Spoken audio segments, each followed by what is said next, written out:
Chapter 38. Oyu Peng asked curiously, "What do you mean?" Wn Chungjio smiled and said, "If Sichu Ping wants to cultivate my 10,000 Swords Peak's martial arts, she naturally has to stay in the 10,000 Swords Peak for a long time.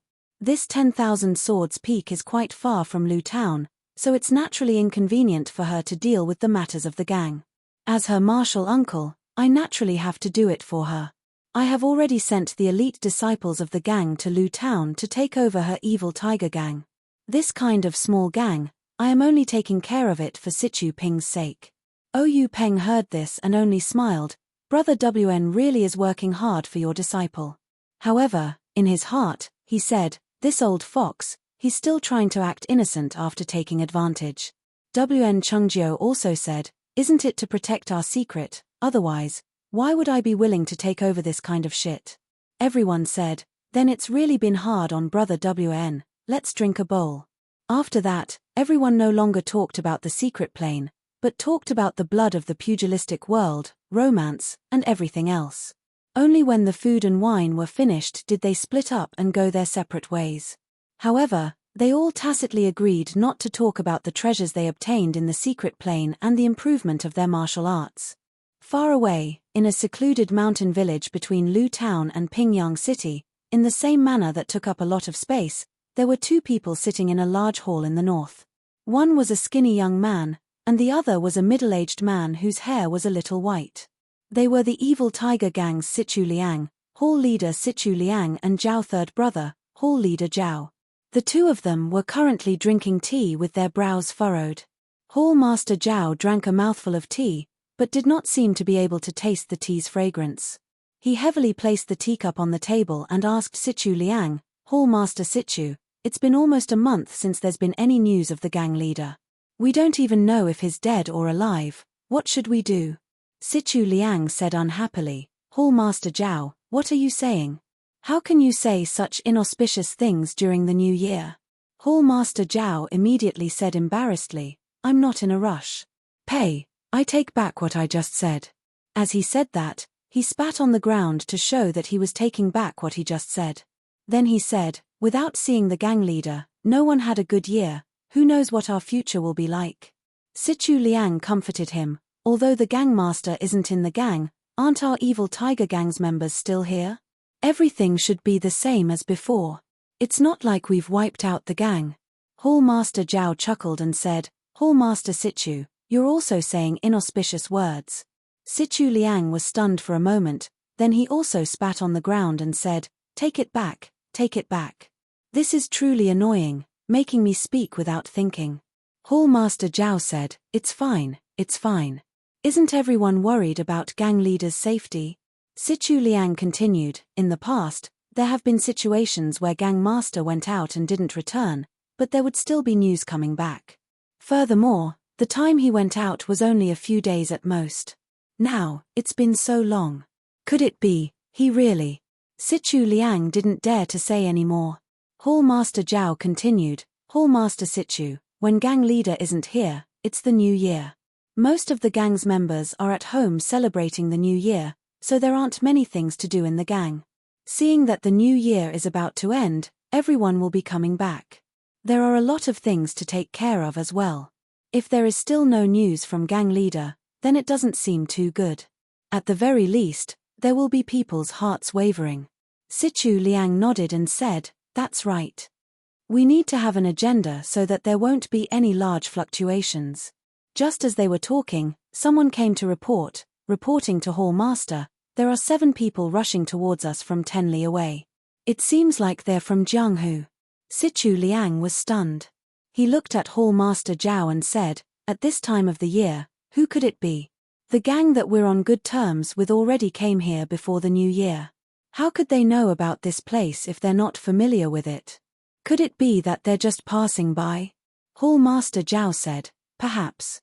However, could it be that they're here to cause trouble for us?" Sichu Liang shook his head and said, "The numbers aren't right. If they're here to cause trouble, how could a mere 7 people be a match for our entire evil tiger gang? Although most of the gang members aren't in the gang, there are still a few dozen of them." Hall master Zhao was also confused and said, "Then why are they here?" Sichu Liang said, let's just wait and see. We'll keep an eye on them first and see if they're here for us. However, we need to make preparations to welcome them. Someone, notify the brothers in the gang to make preparations to welcome the guests. Also, prepare signal fireworks. If there's a need, notify the brothers that aren't in the gang to come back and help. After half a cup of tea's worth of time, another person came to reporting to Hall Master Sichu, those 7 people are about to reach the entrance of the village. There isn't a large group of people behind them. Sichu Liang stood up and said to Hall Master Zhao, let's go. This road in our village only allows people to enter and not exit. It seems like they're here for our evil tiger gang. Hall Master Zhao also stood up and said, let's go, we're going to welcome the guests. These 7 people really did come quickly. When Sichu Liang and the others arrived at the entrance of the manor, the sound of their horses' hooves could be heard. Looking from afar, the 7 people were all dressed in black and their faces could not be seen clearly. Only when they got closer could everyone see that the 7 people were of the same height, but they were all different. The one at the front was a young man with delicate features. He was as skinny as Sichu Liang, but he carried a large sword on his back. They only saw them arrive at the entrance of the manor and dismount together. Their movements were very nimble and uniform. It was obvious that they had been trained for a long time. When they dismounted, 6 people stood there holding the reins without saying anything. The young man at the front threw the reins in his hands to the person beside him and walked forward himself. He bowed to Sichu Liang on the stairs and said, may I ask if you are the evil tiger gang's Sichu Liang, Hall Master Sichu? Sichu Liang also quickly bowed and said, that is me. May I ask who you are? The young man said with a smile, this one is Chu Xiong Feng of the 10,000 Swords Peak. I have come under the orders of my family's sword master to deliver news about your gang master, Sichu Ping. When Sichu Liang heard this, he was shocked. This 10,000 Swords Peak was not something the evil tiger gang could afford to offend. When did the gang master have any relationship with the 10,000 Swords Peak? He said with a smile, may I ask if Xiaoxia Chu has any proof? Chu Xiong Feng did not get angry. He took out a token from his chest and handed it to Sichu Liang. Sichu Liang took it and looked at it. It was the gang master Sichu Ping's token. He could not help but reveal a smile and said, it really is the gang master's token. Xiaoxia Chu, please come in for a chat. Please. However, he did not return the token to Chu Xiong Feng. Chu Xiong Feng did not seem to mind. The group of 7 followed him into the manor. The horses were naturally given to the evil tiger gang to take care of as they entered the inner hall. In the main hall, everyone sat down as the servants brought in tea. Chu Xiong Feng did not pick up the teacup. Instead, he took out a letter from his chest and handed it to Sichu Liang, saying, Gang Master Sichu has not returned for many days. The gang must be very worried. This is a letter from Gang Master Sichu to your honorable gang. Hall Master Sichu, please open it. Sichu Liang smiled as he received the letter. He opened it and looked at the contents. His calm face revealed a bit of shock. After reading it, he handed the letter to Hall Master Zhao who was beside him. Hall Master Zhao was also very surprised. After reading it, he looked at Sichu Liang and nodded slightly. Sichu Liang turned around and said to Chu Xiong Feng, Xiaoxia Chu, this token is correct. The words on the letter were also written by our gang master. However, the things in the letter are not things that we can immediately reply to. Can I ask Xiaoxia and the others to rest in our gang for a bit and discuss it with us? Chu Xiong Feng said, of course. However, I ask Hall Master Sichu to reply to us as soon as possible. After saying this, he stood up with the other 6 people. Sichu Liang quickly had the servants arrange for Chu Xiong Feng and the others to rest. After Chu Xiong Feng and the others left, Sichu Liang and Hall Master Zhao immediately had their subordinates release the emergency signal for the evil tiger gang to gather the upper echelons of the gang back to the villa to discuss how to deal with the situation. When the signal was sent out, the 2 Hall Masters finally let out a sigh of relief. Hall Master Zhao sat in the main hall. Sichu Liang excused himself and returned to his room first. Sichu Liang quickly walked back to his small room that was not too far away from the main hall. He turned around to take a look before pushing open the door and entering. This small room was very clean. There was a bookshelf near the wall that was filled with books. There was a desk near the window that was filled with brushes, ink, paper, and inkstone. Sichu Liang walked in front of the desk and sat on the chair as he looked outside the window. The tree branches outside the window had already turned green and were swaying in the spring breeze. They were full of life. Sichu Liang's eyes, however, swept past the signs of spring and looked at the white clouds floating in the sky. After a while, he shook his head and rubbed his temples. He took out Sichu Ping's tablet and used the light coming in from outside the window to carefully examine it. Suddenly, he stood up from the chair and placed the tablet on the table. He quickly walked in front of the bookshelf and gently took out a few books. There was a small box behind the bookshelf. Sichu Liang carefully placed the box on the table and opened the lid with one hand, revealing a small porcelain bottle inside. Then, he skillfully picked up a brush and opened the lid of the porcelain bottle. He dipped the brush in some liquid and picked up the tablet with one hand. He used the brush to carefully brush a part of the tablet. Sure enough, on that small part of the tablet, 3 words gradually appeared. It was actually peaceful endurance. When Sichu Liang finished tidying up the things on the table, the words on the tablet had also disappeared. He put the tablet back into his pocket and sat on the chair as he frowned and thought. In the time it took to eat a meal, the sky had already turned dark. Sichu Liang was still sitting there without moving at all. At this time, someone lightly knocked on the door. Sichu Liang replied, "Come in." Someone lightly pushed open the door and came in to report, "Hall Master Sichu, Elder Chu, Hall Master Xing and Hall Master Zhong have already returned.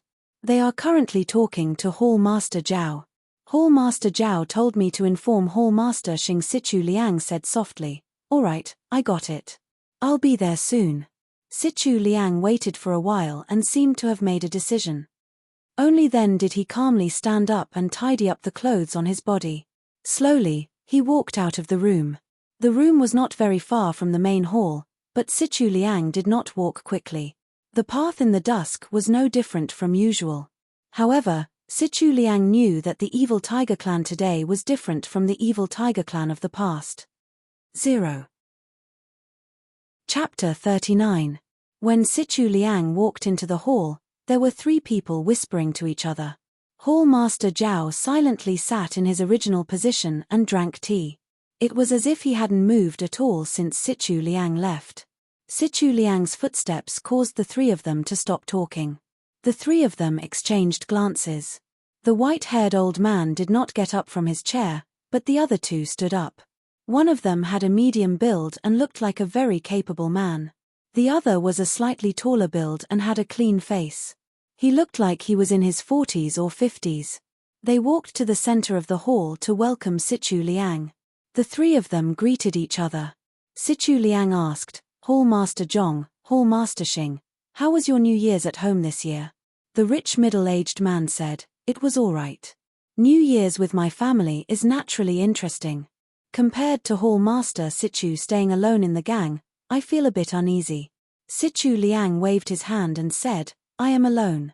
Isn't it the same wherever I go? Do you want Brother Zhong, who has a bunch of wives, to stay with me? I heard that Brother Zhong just found a young concubine before the New Year's." The capable man's face was a bit red as he hurriedly said, "Hall Master Sichu, you have wronged me. I am only a mortal. I cannot cut off my emotions and desires. I cannot compare to Hall Master Sichu who has received the teachings of an immortal. You can cut off your mortal fate and leave the world of mortals."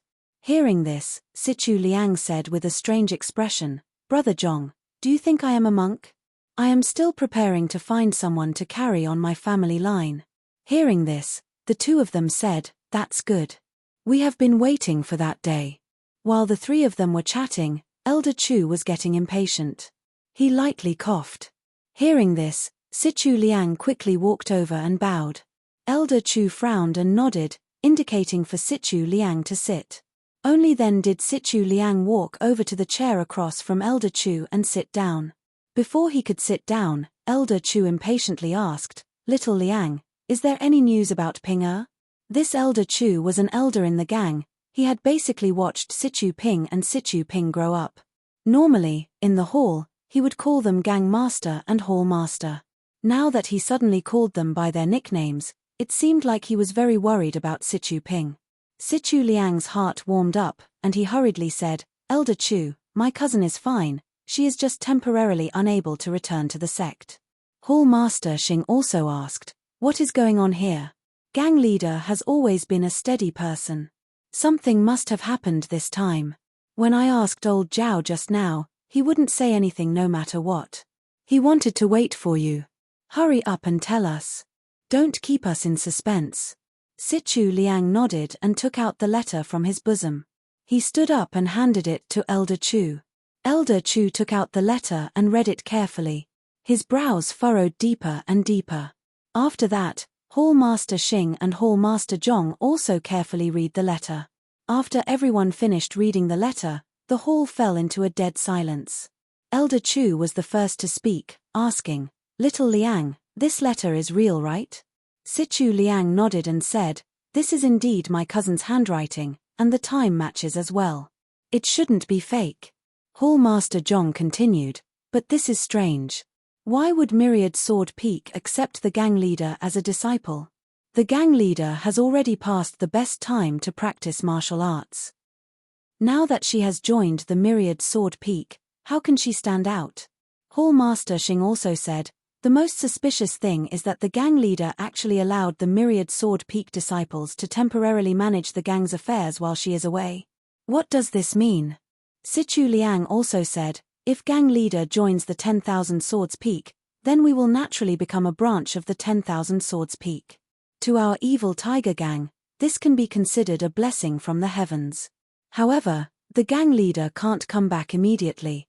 Could it be that she needs to cultivate high-level martial arts?" Elder Chu frowned and said, "Our little bit of power to the Myriad Sword Peak is like a piece of meat on a fly. Why would they care about it? They even let a few disciples take over. Aren't they placing too much importance on it?" Hall Master Zhao was silent for a while before saying, "There are too many suspicious points in this matter. We should at least let the gang leader come back and give a detailed explanation. Just by finding a few people and a letter, they want us to give our hard-earned territory to others. Isn't this just child's play?" Sichu Liang gave a bitter smile and said, "Then what should we do? Can we not endure it?" The word endure seemed to be especially clear. The rest of the people did not say anything. That's right, what else could they do? In front of absolute martial arts, any schemes or resistance would be futile. However, seeing that everyone was silent, Elder Chu asked, "Where are the Myriad Sword Peak disciples?" Sichu Liang said, "They've all been arranged to rest. They should have finished eating dinner by now." Elder Chu said, "Then let them come over for everyone to meet and discuss the details." Sichu Liang nodded and sent people to invite Chu Xiongfeng and the others. Not long later, the 7 people from the Myriad Sword Peak arrived at the main hall. The people from the evil tiger gang came forward to greet them. After greeting each other, they sat down.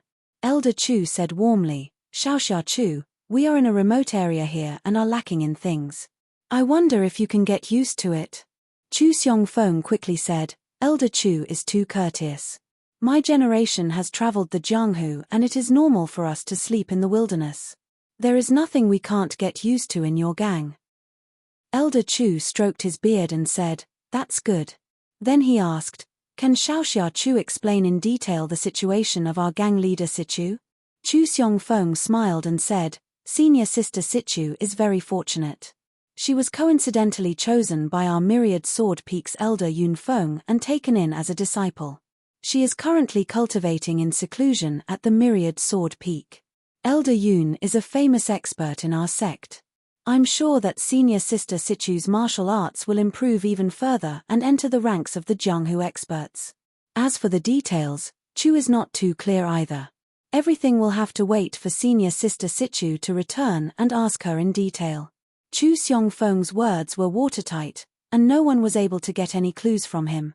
Seeing that no one was speaking, Chu Xiongfeng smiled and said, "Chu is here on orders from my master to temporarily take over the affairs of your gang. May I know how the discussion went?"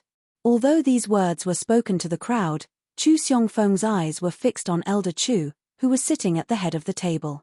Elder Chu saw Chu Xiongfeng's gaze and was about to speak when someone else spoke first. Young hero, Chu wants us to listen to your commands with just a letter. How can we be convinced?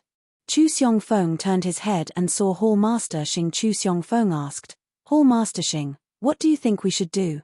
Hall Master Xing said, no matter what, you have to get past me first and let me experience the swordsmanship of the myriad sword peak. Elder Chu hurriedly stopped him. Hall Master Xing, you can't be so rude. Chu Xiongfeng replied, it's fine. It's a little inappropriate for us to make your faction obey our orders so easily. Since that's the case, I'll spar with Hall Master Xing for a bit. I'm sure that you'll be convinced of our superiority. Sichu Liang hurriedly said, Xiaoxia Chu, Hall Master Xing, since we're all on the same side, let's not go to the practice field. Let's spar in the hall and not harm each other. Is that all right? The two of them nodded in agreement. Hall Master Xing shouted to the outside, bring my weapon over. Not long after, someone brought in a steel spear that was 8 zhong long. It was Hall Master Xing's famous weapon. Hall Master Xing received the spear with one hand and shook it forcefully. The tip of the spear drew a few arcs in the air, and the long body of the spear emitted a woo-woo sound. The members of the evil tiger gang couldn't help but think to themselves, even though Hall Master Xing's figure has become chubby, he hasn't dropped his martial arts. In contrast, the members of the myriad sword peak didn't seem to have noticed the commotion at all. Chu Xiongfeng unsheathed the large sword on his back and walked to the center of the hall with one hand. Hall Master Xing looked at Chu Xiongfeng and muttered in his heart. There were many swordsmen in the pugilistic world, but it was rare for one to use such a large sword. Furthermore, it seemed that the sword was quite heavy, and Chu Xiongfeng was able to carry it with one hand. While Hall Master Xing was deep in thought, Chu Xiongfeng spoke up, Hall Master Xing, please. Hall Master Xing didn't stand on ceremony and said, very well. Xiaoxia Chu, watch my spear. After saying those words, Hall Master Xing leaped forward and thrust his spear toward Chu Xiongfeng's heart. Chu Xiongfeng didn't seem to be in a hurry. He waited until the tip of the spear was right in front of him before taking a step forward and twisting his waist. Still holding his sword with one hand, he lifted it up along with the tip of the spear.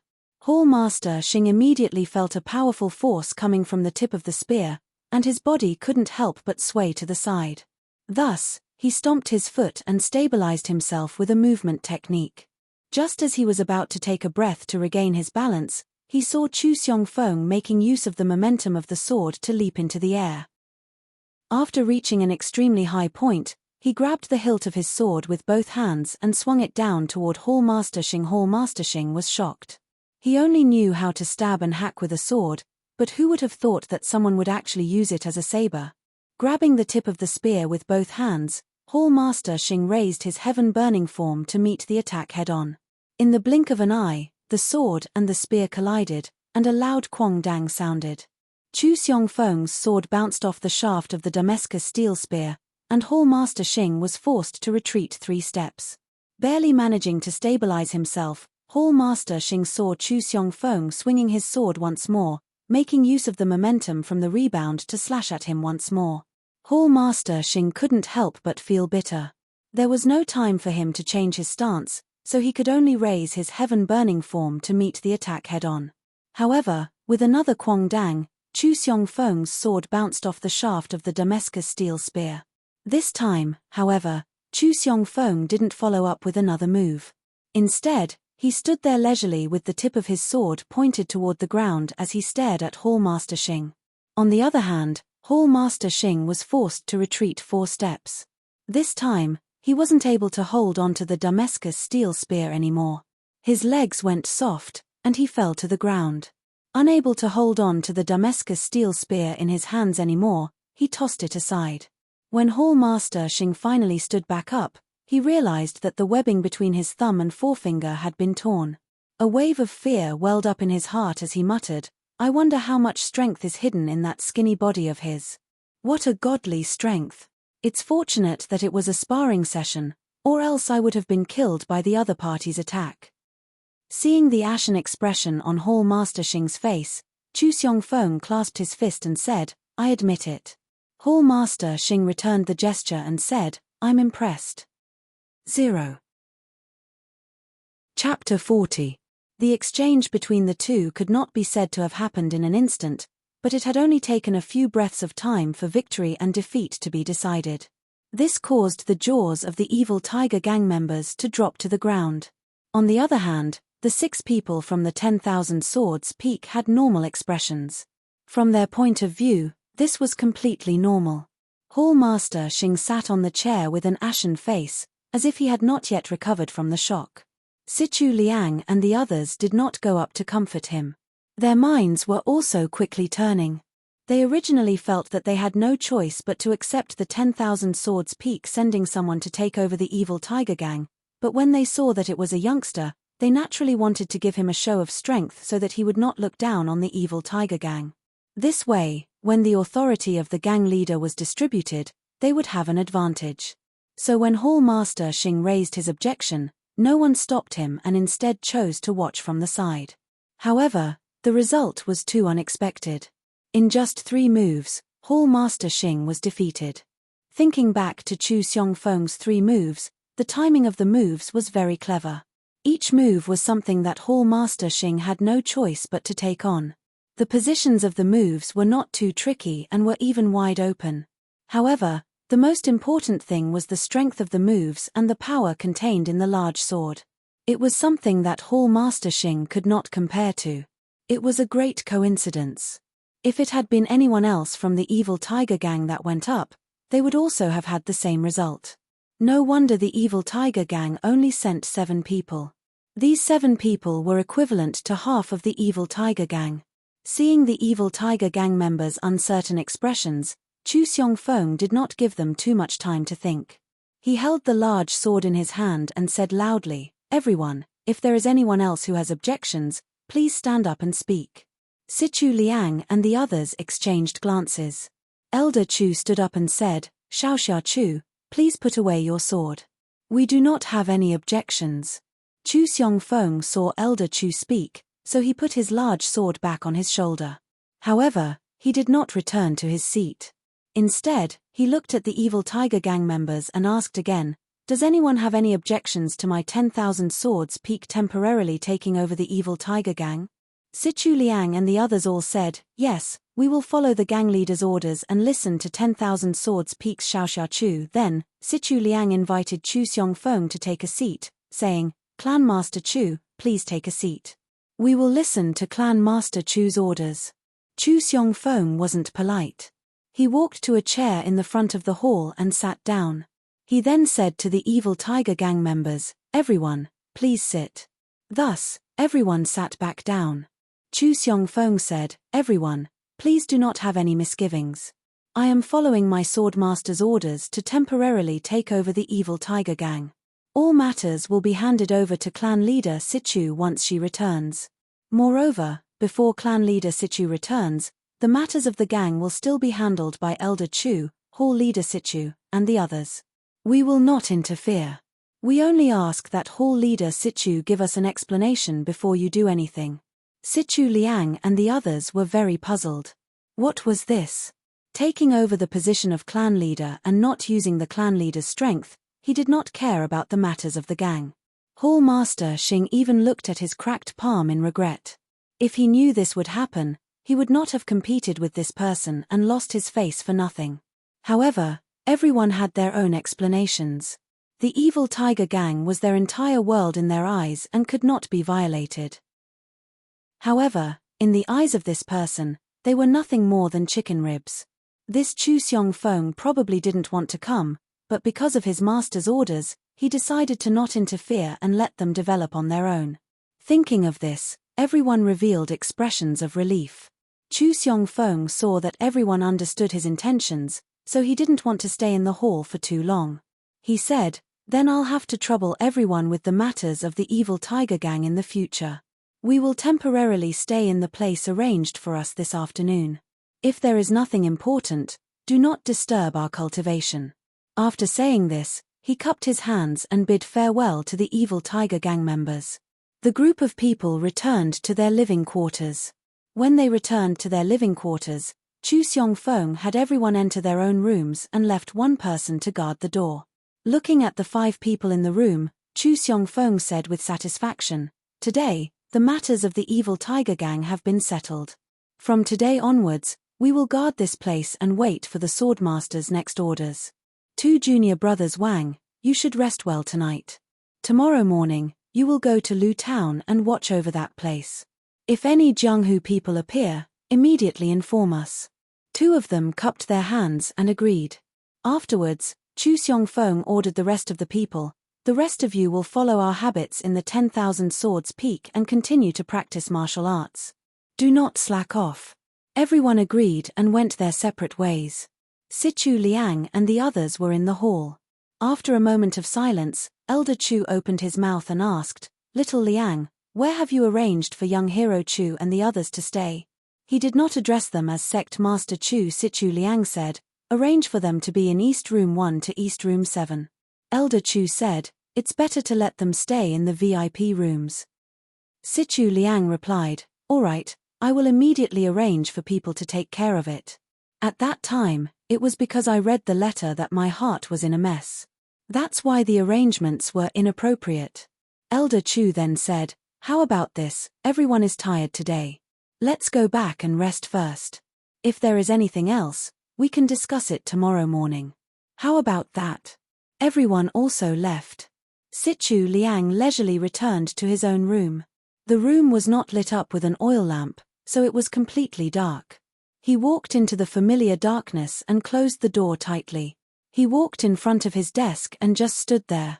He looked at the moon covered by dark clouds outside the window and did not move for a long time. After a while, he seemed to have sorted out his thoughts. Only then did he light up the oil lamp. The bean-sized flame quickly filled the room with light. Sichu Ping picked up a pen and paper and carefully wrote a letter with very small handwriting. Then, he carefully rolled it into a small paper stick and placed it into a metal ring. Following that, he took out 2 empty metal rings and placed 2 small paper sticks into them. Then, he placed the 3 metal rings into his pocket. Only then did he blow out the oil lamp and walk out of the room. After Sichu Liang walked out of the room, he did not walk far away. Instead, he walked into a slightly bigger room right next to his room. When he opened this room, he could hear the gululu sounds of pigeons. So this was a place to raise carrier pigeons. He walked to the innermost corner with familiarity. From a pile of pigeon cages, he found 3 slightly smaller ones and opened them one by one. He took out the metal rings from his pocket and very skillfully put them on the ankles of the 3 pigeons. Finally, he took the 3 cages and walked to the window. He opened the window and opened one of the cages first.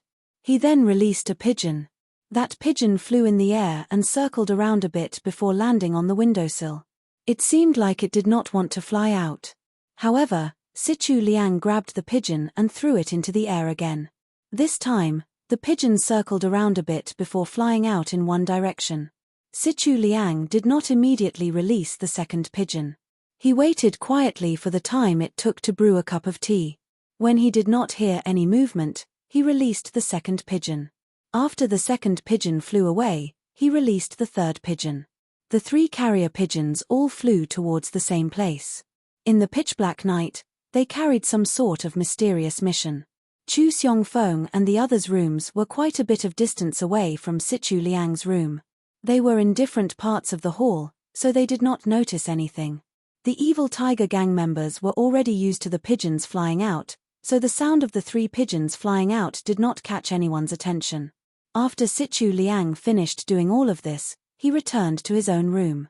This time, he did not light a lamp. Instead, he walked to the side of the Kang bed and slept with his clothes on. Everything in the evil tiger gang fell silent under the moonlit night. Occasionally, there would be a gang member on duty who would walk past unsteadily with sleepy eyes. Everyone had fallen asleep with their own thoughts. In the Zhong family's courtyard in the Guozhuang house, everyone was also sleeping peacefully. Only waves of suppressed coughing could be heard from Grandma's room. Grandma was lying on the Kang bed and using the blanket to tightly cover her mouth.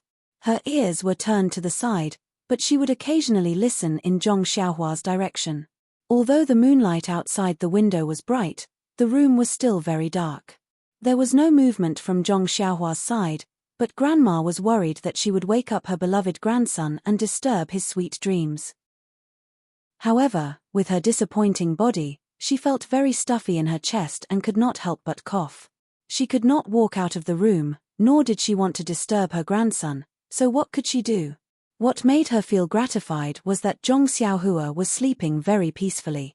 She thought that perhaps she should tell her child's mother to let her live in her relative's wooden hut tomorrow. Only then would she be able to feel at ease. At this time, Zhong Xiaohua seemed to have turned over. Grandma quickly closed her mouth and suppressed the coughing that was already close to her throat. However, how could she suppress this kind of cough? Grandma's throat was itchy and her face was red. When she heard that Zhong Xiaohua was no longer moving, she carefully coughed out. However, because she had suppressed it for a while, the coughing became much more intense. Grandma even felt that some liquid had been coughed out onto the blanket.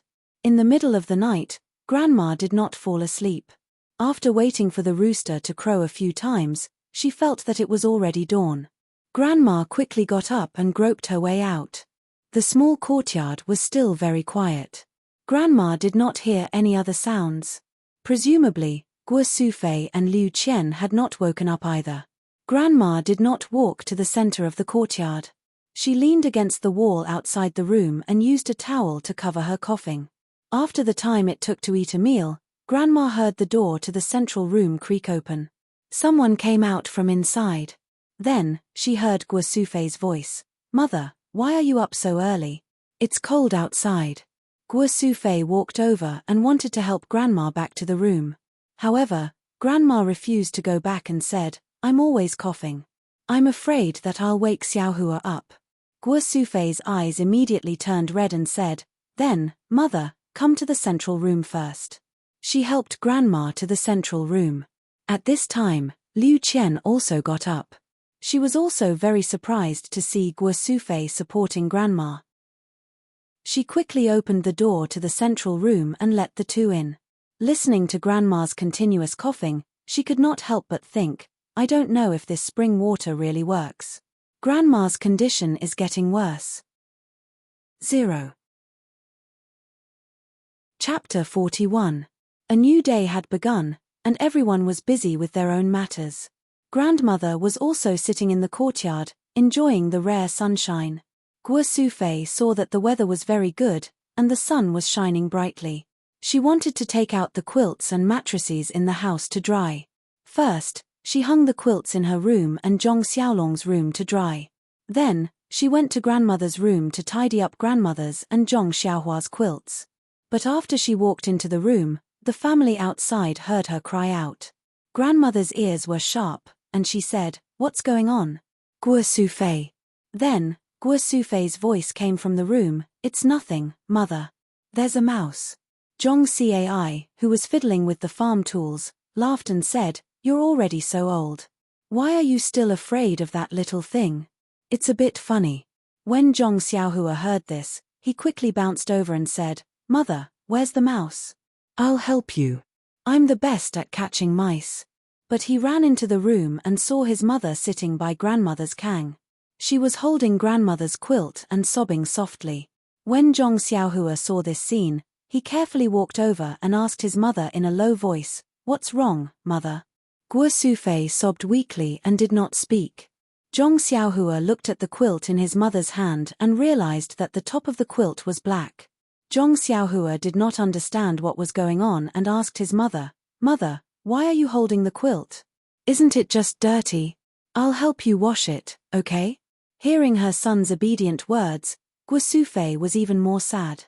She suppressed her sobs and said with a hoarse voice, "Xiaohua, this quilt isn't dirty. It's your grandmother who coughed up blood." Zhong Xiaohua felt a buzzing sound in his head. He was in a daze. He quickly asked, "Then, is Grandma going to die?" Guo Sufei listened to her son's innocent words and her heart felt like she had eaten Chinese gold thread.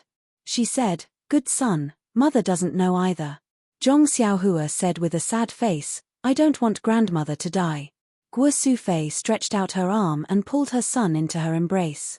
She stroked her son's hair with her other hand and said, Mother also doesn't want to, but look at Xiaohua. She's almost catching up with Mother. Mother is also old. Grandmother, she will leave us sooner or later. Zhong Xiaohua was about to cry as she said, I don't want to grow taller, Mother. I don't want grandmother to leave me. Guo Sufei had already held back her sobs. She hugged her son and sighed softly. At this time, Zhong Xiaohua thought of Liu Qian's words. He asked, Mother, Sister Liu told me that there are immortals who can live forever. If we find them, will Grandma not leave us? Guo Sufei said, Maybe, Xiaohua. That's what the stories say, but no one has ever seen an immortal before. Zhong Xiaohua said, Then I'll go find the immortals and ask them to save Grandma. Guo Sufei said lovingly, Good boy. Then she looked at her son. Looking at his clear eyes and anxious expression, she said, No one knows where the immortals are. Where are you going to find them? And it's too late to find them now. Why don't you accompany Grandma and let her hear your voice more? Zhong Xiaohua nodded vigorously when he heard this, as if he really understood. At this time, Zhong Cai shouted outside, Xiaohua, have you killed the mice? Guo Sufei also shouted, They've all run away. Where are we going to kill them? Then she said to Zhong Xiaohua, Let's go out, but don't cry when we go out. Don't let your grandmother know. Zhong Xiaohua nodded in agreement. Guo Sufei walked out of the house with the quilt in her arms. Zhong Xiaohua walked behind her with his head down. Guo Sufei went to dry the quilt. Zhong Xiaohua walked to Grandma and said, Grandma, are you thirsty? Shall I get some water for you? Grandma smiled and said, Yes, I'm a little thirsty. Xiaohua, go get some water for Grandma. You're so obedient. Be careful not to burn your hands. It seemed that in Grandma's heart, Zhong Xiaohua was still a 4 or 5-year-old child. Zhong Xiaohua went into the house to get water for Grandma. Guo Sufei originally wanted to dry Grandma's quilt in a slightly hidden place. But after thinking about it, she took a basin and wanted to wash the blood off the quilt first. Liu Qian saw that Guo Sufei wanted to wash the quilt and hurried over to help. When she saw the stain on the quilt, she was also stunned. Guo Sufei saw that Liu Qian saw it. She thought for a moment and said in a low voice, Go and call Xiaolong and the others over. Quietly. Liu Qian nodded and went over to signal a few people to come over. When everyone came over and saw the stains on the quilt that Guo Sufei had placed in the basin, they all stopped talking. The warm sunshine just now couldn't warm their hearts even a little at this moment. Zhong Xiaohua brought the water to Grandma. She first tasted the water with her mouth before putting it in Grandma's hand. Grandma took the water and drank a mouthful. There was a smile on her face as if she was drinking sweet honey water. Grandma took a long breath and coughed a little. When everyone saw this scene under the sun, their hearts were warm. The coldness in their hearts had long been driven away. Everyone seemed to know what they should do. They all walked back to Grandma's side and sat around her. While they were busy with their own things, they looked at their beloved family members. They wanted to imprint her voice and smile deeply in their hearts. Grandma didn't know what others were doing. She just sat in the chair at ease, basking in the warm sunshine. A comfortable smile stayed on her face. She was very peaceful and happy. Guo Sufei was busy washing the quilt and drying it. She also sat beside Grandma and said softly, Nyangqin, what do you want to eat for lunch? I'll make it for you. Grandma thought for a moment and said, Make streaky pork. Guo Sufei said strangely, Nyangqin, you don't usually eat such greasy food?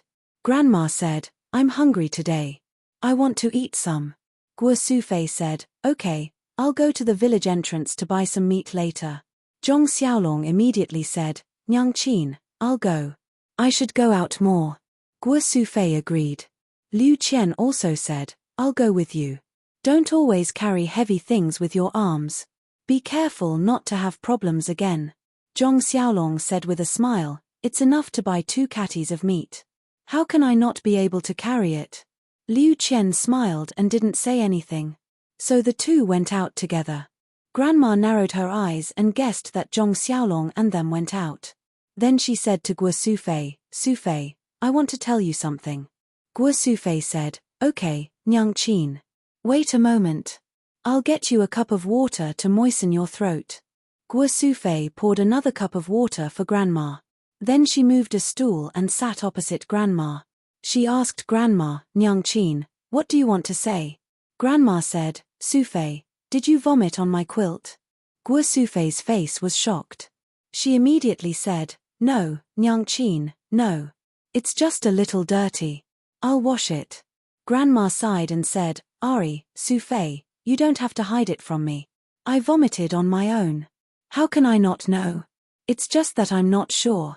You can ask Xiao Cai and the others to go over and take a look. I can hear it. I know in my heart. Guo Sufei said, Nyang Chin, don't think too much. Your cough will definitely get better. Grandma said with a smile, you silly child. Why are you like Xiao Hua? You're already 40 or 50 years old. You're still comforting your Nyang Chin. Guo Sufei began to wipe her tears again. She cried and said, Nyang Chin. Grandma continued, Sufei, you have to be more open-minded. Birth, old age, illness, and death are unavoidable. That year when your father passed away, I was also sad for a long time before I woke up. At that time, I was only sad for myself and didn't care about you. This time, it's my turn. I have to make you sad again. Ari, there's no other way. Your father and I worked hard our whole lives and didn't let you live a good life. With Xiao Cai taking care of you, I'm relieved. Xiao Long, Xiao Hu, and Xiao Hua are all good children. After I leave, don't let them miss me too much. Be busy with farm work. I will pray to the gods to protect you all in the underworld.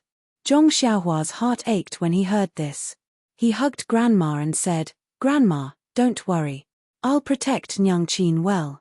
Grandma stroked Zhong Xiaohua's hair and said kindly, I know that Xiaohua will grow up to be a man and will protect the family. I'm very relieved. Then, Grandma said, Sufei, I don't have any wishes in this life. I'm satisfied to see you and Xiao Cai live a comfortable life without quarrels. It's just that before I leave, I don't see Xiao Long get married and hold a great-grandchild. It's a bit regretful.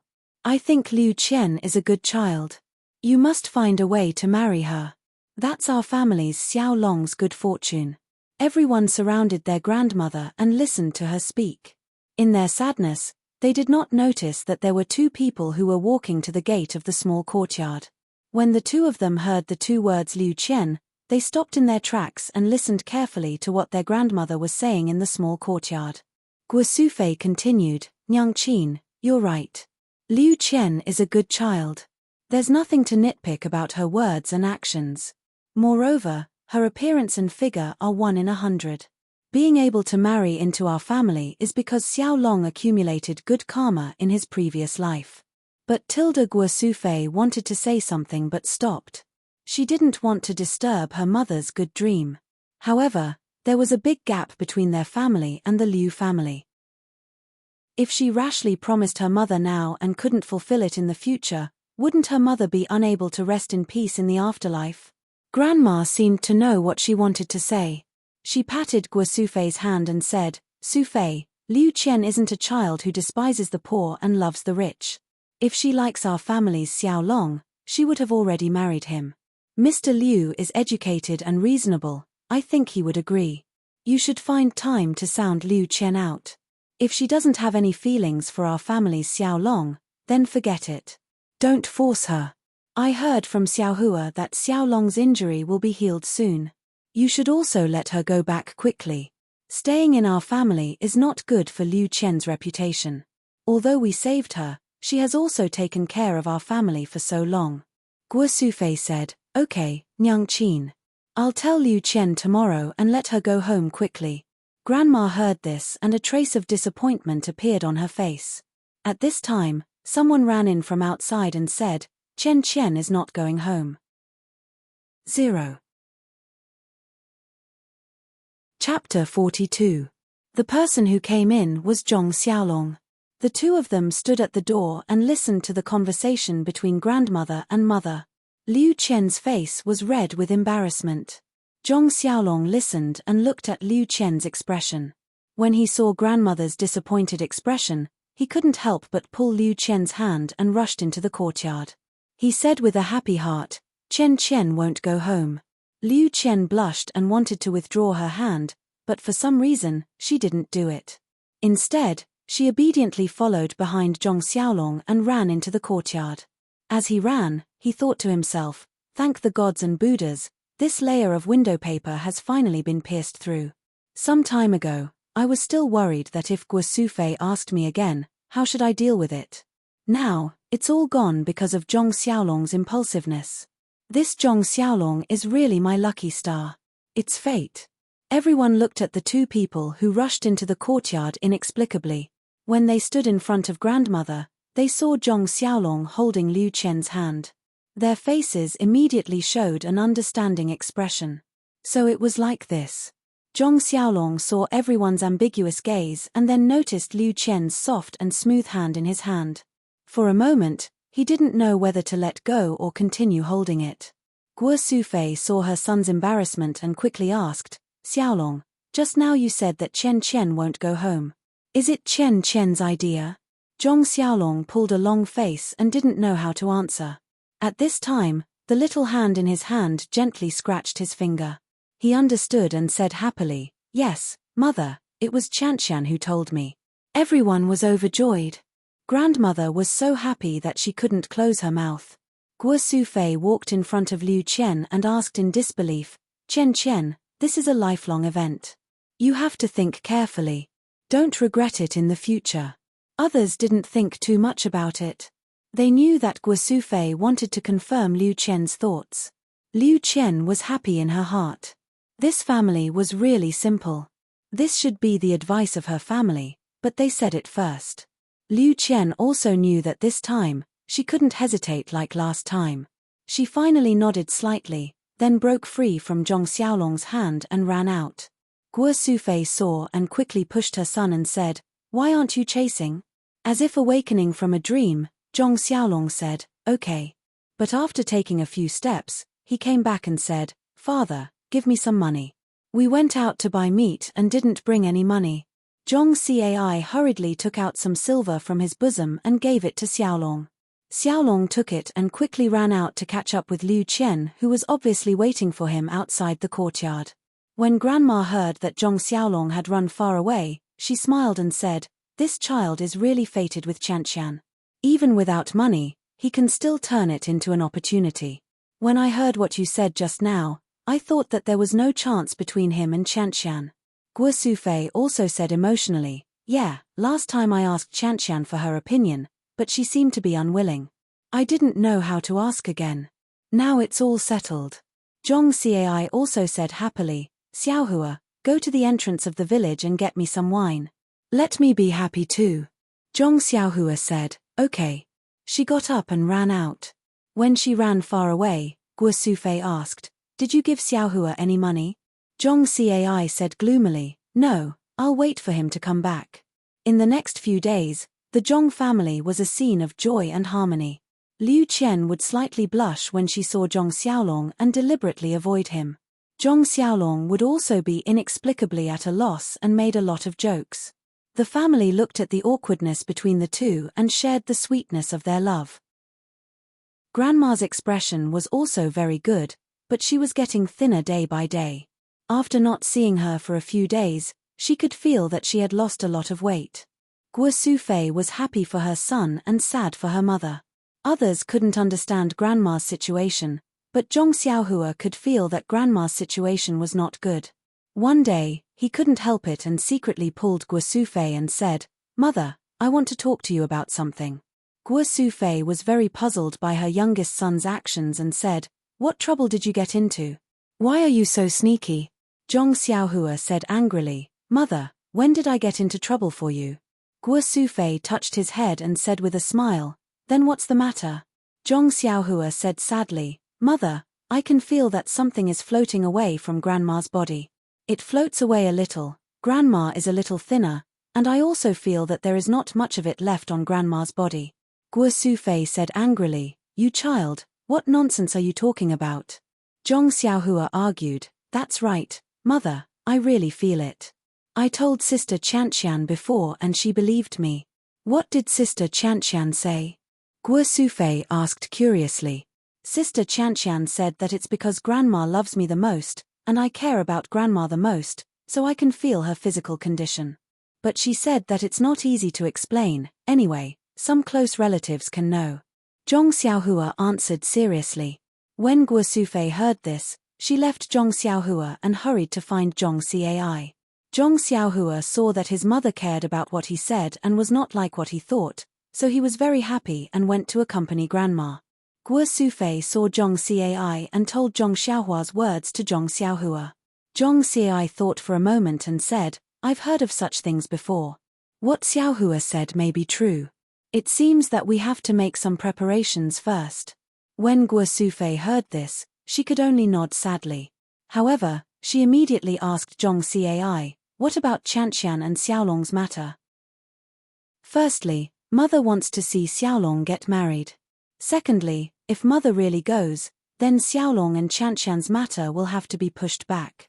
I don't know what will happen. Zhong Cai said, why don't we go to Liu Qian's house to propose marriage in a few days? It's best if we can do it before Mother leaves. If not, we can settle this matter first. Guo Sufei also nodded and said, then I'll ask Qianqian's opinion first. That night, Guo Sufei told Liu Qian about the marriage proposal. She thought that Liu Qian would refuse like last time, but unexpectedly, although Liu Qian was very shy under the light, she still nodded without hesitation. This made Guo Sufei feel very gratified. She was a good child who could pick up and let go. Knowing that Grandma wanted to see her and Xiaolong's happiness, she no longer had any scruples and made a wise choice. This also made Guo Sufei firmly believe that the daughter-in-law that her whole family fancied was really the best daughter-in-law in the world. The next day, Zhong Cai prepared a gift and took Zhong Xiaohua to Liu Qian's house in Barley Gully to discuss the engagement. Zhong Xiaohua was also very happy. She missed Butcher Liu's streaky pork very much. Barley Gully was some distance away from Guozhuang House. Zhong Cai and Zhong Xiaohua hurried. When they arrived at the village entrance, it was already late in the morning. Zhong Cai's body was really a bit tired after his illness. He sat on a big stone at the village entrance to rest. Zhong Xiaohua was as if nothing had happened. Even her breathing did not change. This made Zhong Cai envious of the young person's body. In fact, the last time Zhong Xiaohua came, she was also panting. Compared to Zhong Cai, she was much better. However, she definitely did not feel that she was not tired at all. After Zhong Cai rested, the two of them got up again. Under Zhong Xiaohua's lead, the two of them came to Mr. Liu's house. Mr. Liu's house was still the same. The door was also open. However, Zhong Xiaohua shouted for a long time, but no one answered. Zhong Xiaohua thought that there was no one in the house. So, she went in with Zhong Cai with the gift. Walking into the courtyard, Zhong Cai saw the picturesque flowers and plants in the courtyard. Although spring had not arrived and there were no flowers blooming, he could still see the exquisiteness of the courtyard and the owner's elegant taste. He could not help but sigh. Only such an environment could raise such an outstanding child like Liu Qian. Of course, he also had expectations in his heart. If his small courtyard could also be like this, he would be satisfied in this life when he was old and could retire in such an environment. While Zhong Cai was looking at the small courtyard, Zhong Xiaohua's eyes went to the side room next to the courtyard. Zhong Xiaohua's logic was very simple. Since the courtyard door was not locked, then he must be at home. And after shouting for a long time and no one answered, then he must be busy with something. What could a scholar be busy with? It was nothing more than writing and drawing. Liu Qian said that there was a study room next to the central room. Perhaps Mr. Liu was in the study room. Sure enough, in the side room on the right, she saw a familiar back. It was Mr. Liu. His back was facing the door and he was writing something on the table. Zhong Xiaohua pulled her father who was walking towards the central room and pointed at Mr. Liu's back. Only then did Zhong Cai stop. Turning around, he followed Zhong Xiaohua to the door of the study room. Zhong Xiaohua was about to walk in, but she was stopped by her father. Zhong Cai gestured for her to be quiet and then stopped. Zhong Xiaohua knew what her father meant. He was afraid of disturbing Mr. Liu, so she quietly stood beside her father. The father and son stood at the door of the study room and waited for a while. Mr. Liu was still doing his own thing and had no intention of stopping. Zhong Xiaohua felt a bit bored and was about to say something to her father when she suddenly heard footsteps coming from the courtyard door. The two turned around to see that it was Liu Qian's brother, Liu Kai, who had returned. Liu Kai entered the house and saw two people standing in the courtyard. After careful identification, he discovered that it was Zhong Cai and his son.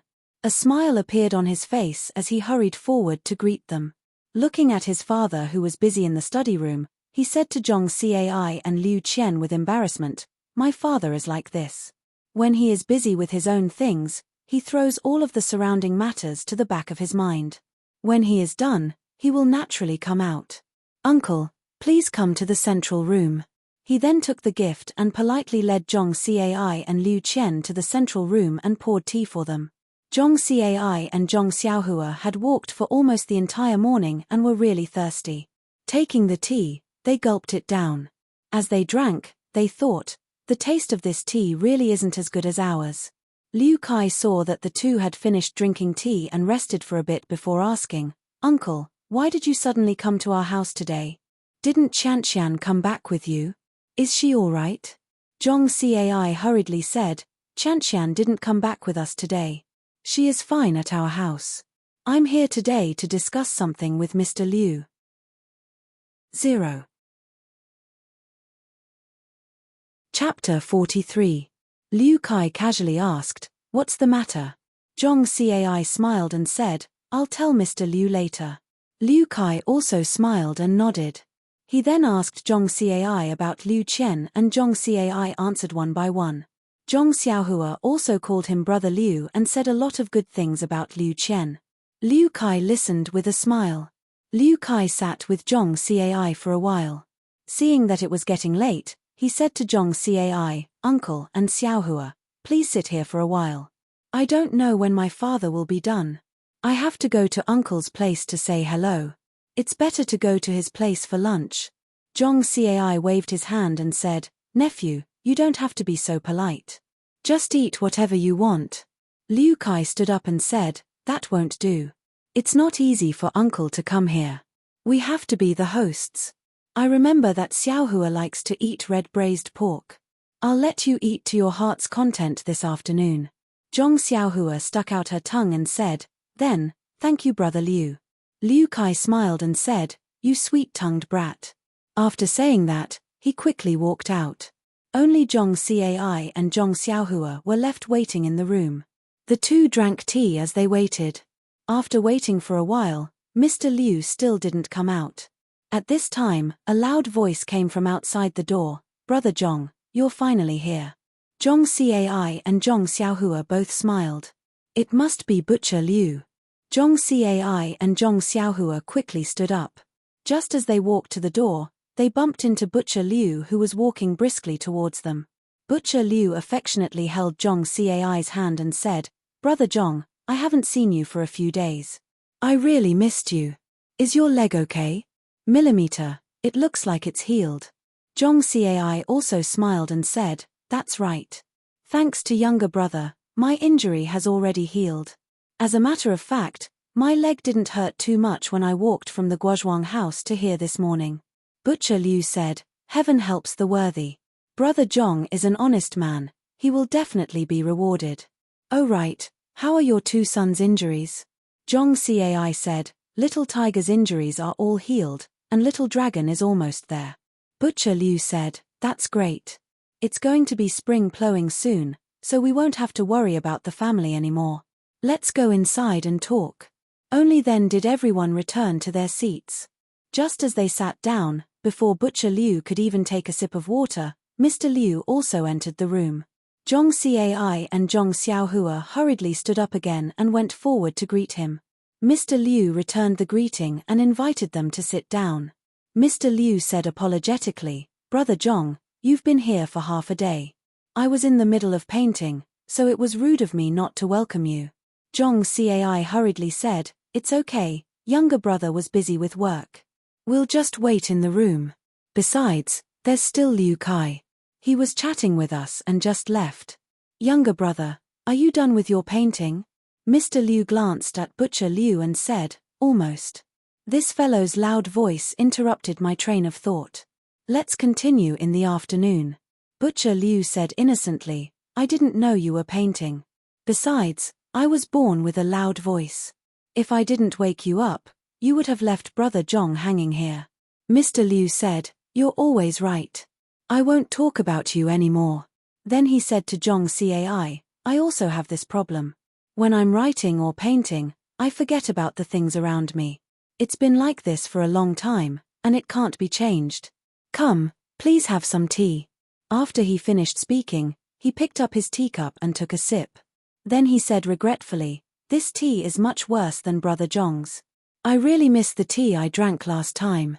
Zhong Cai smiled and said, then younger brother Liu should go to the Guozhuang house more often. Otherwise, you can move in there and drink it every day. Mr.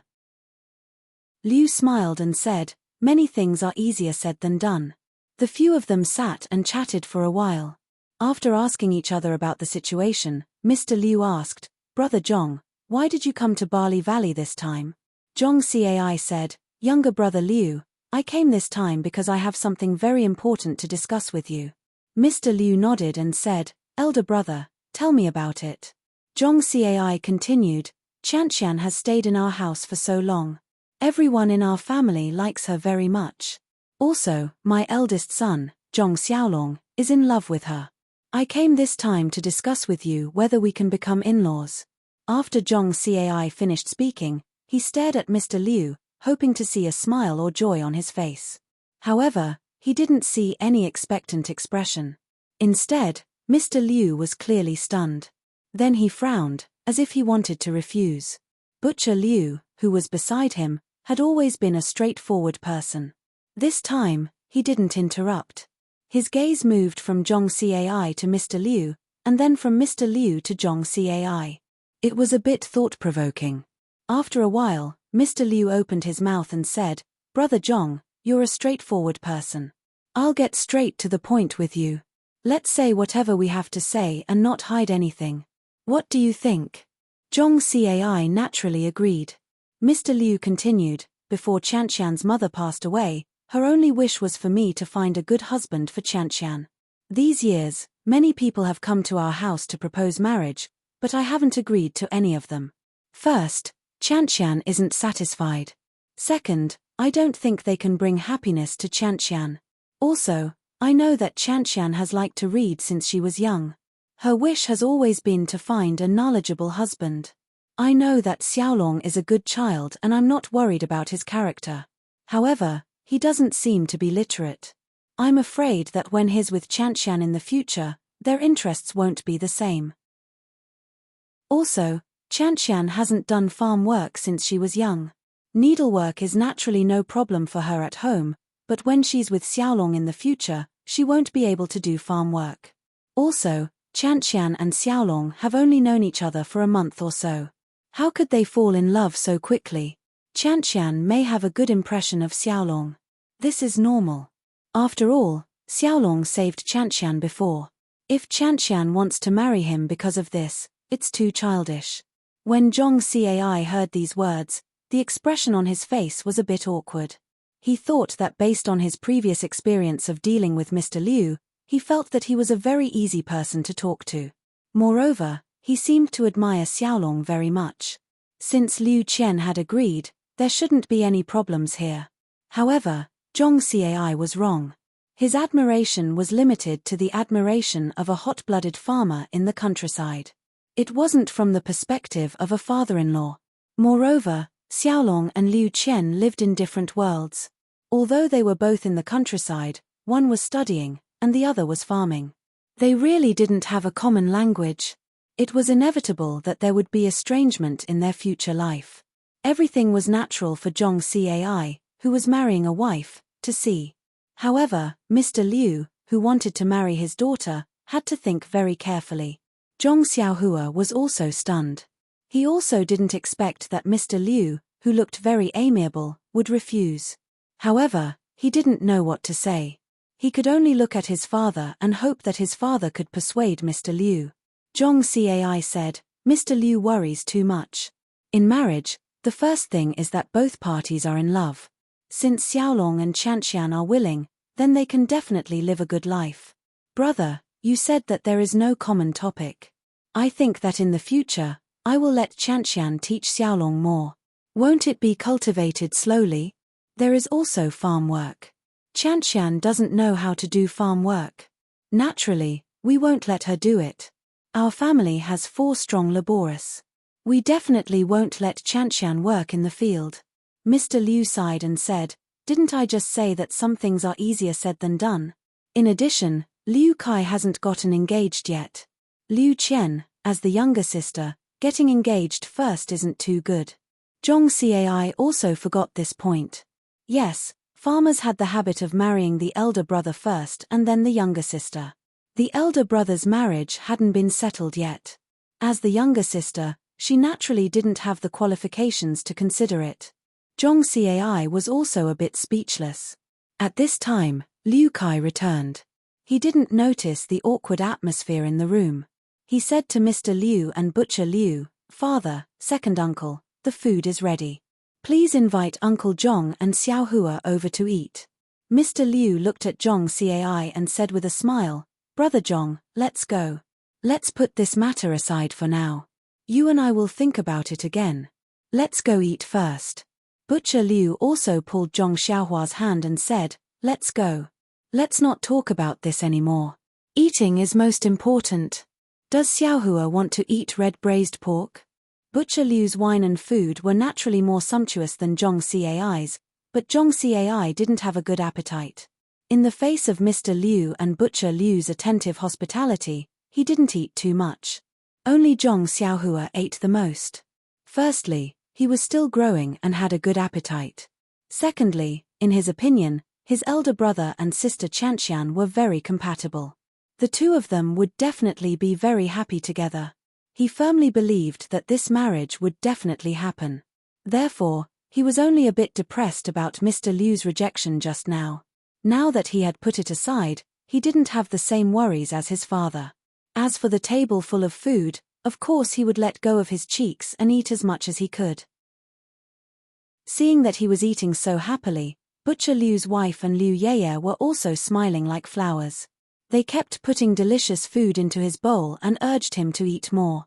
Although Zhong Cai didn't have an appetite, seeing his son eating so happily, he was also slightly happy. Mr. Liu beside him would chat with him from time to time. Butcher Liu also frequently raised his cup to him. Liu Kai had already asked his father in private earlier and knew the reason for Zhong Cai's unhappiness. Therefore, he didn't say much at the table and only ate by himself. The meal was quickly finished. Everyone rested at Butcher Liu's house for a while. Zhong Cai and Zhong Xiaohua bid farewell to everyone. Mr. Liu wanted to ask them to stay for a while longer, but seeing that it was already late and that they still had a long way to go, he didn't force them to stay. The group of people sent Zhong Cai and Liu Yeye to the village entrance before turning around to leave. At this time, Butcher Liu's family members also knew the purpose of the Zhong family's visit. Liu Yeye said to Mr. Liu, Uncle Zhong is right. My elder sister really likes Zhong Xiaolong. She even mentioned it the last time I went over." Mr. Liu sighed and said, "A grown girl can't be kept at home. But this matter of living life isn't something that can be solved with just feelings." 0. Chapter 44. On the way back from Ba Li Go, Zhong Cai kept thinking about what Mr. Liu said. "I agreed to let Qianqian take care of Xiaolong because I wanted her to repay my kindness.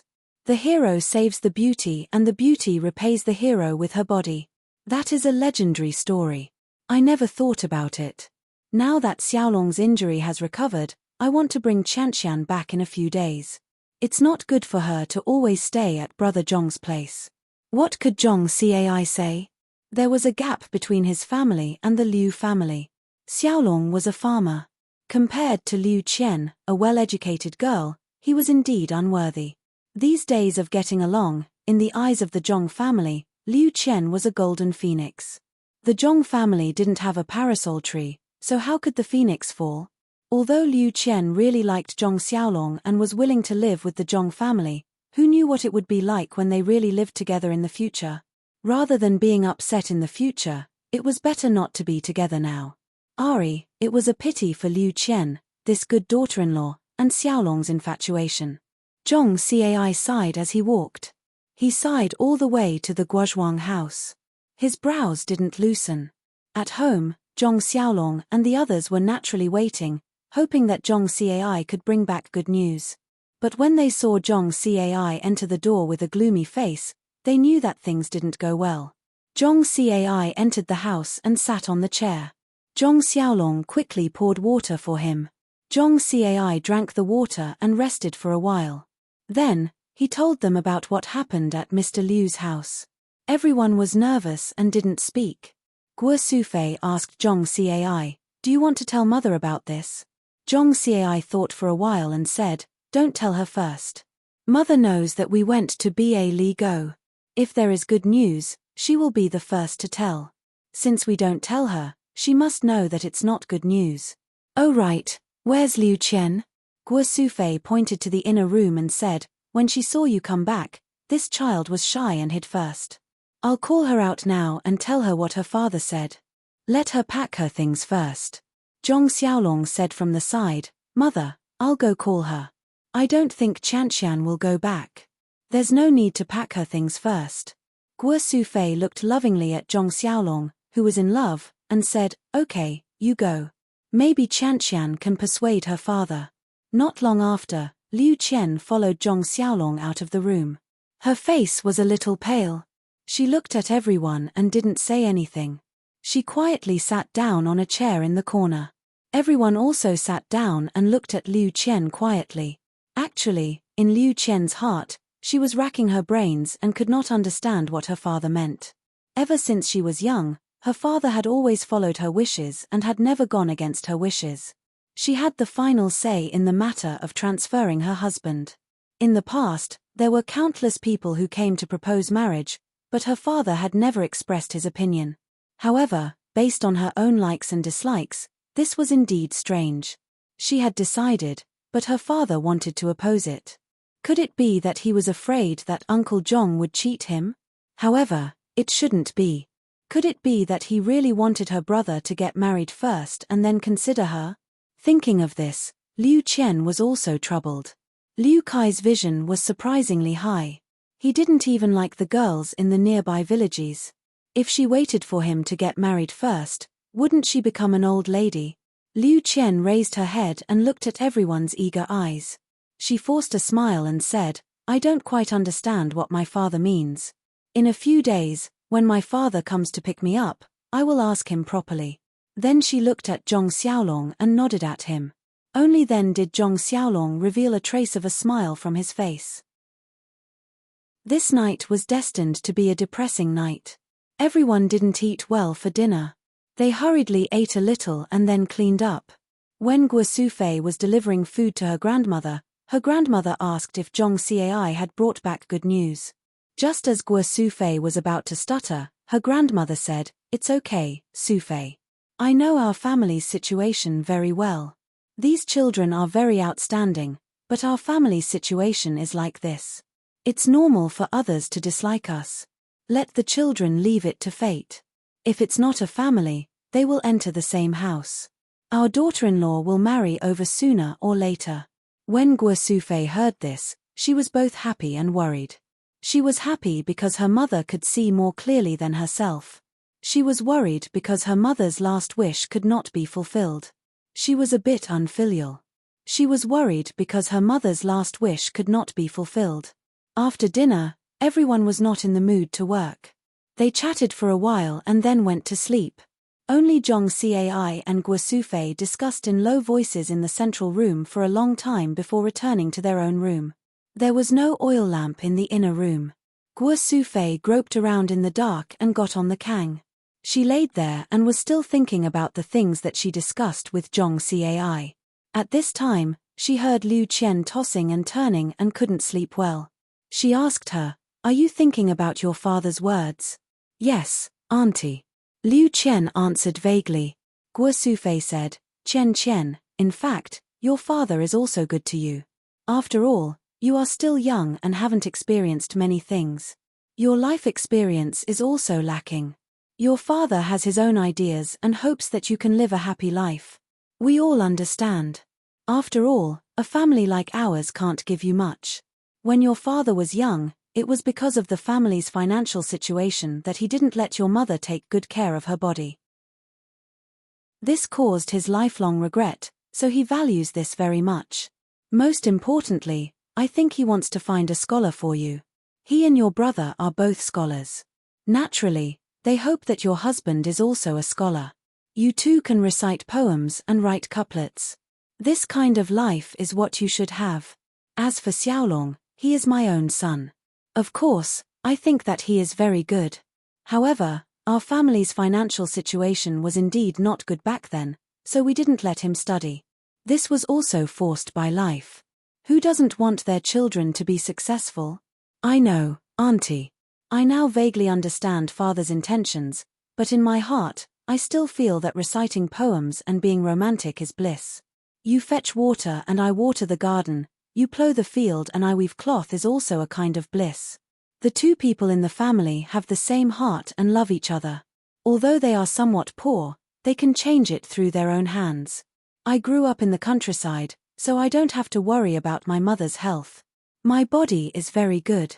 Although I haven't done farm work since I was young, I believe that if I do, I won't be worse than others. Liu Chen said very unconvinced.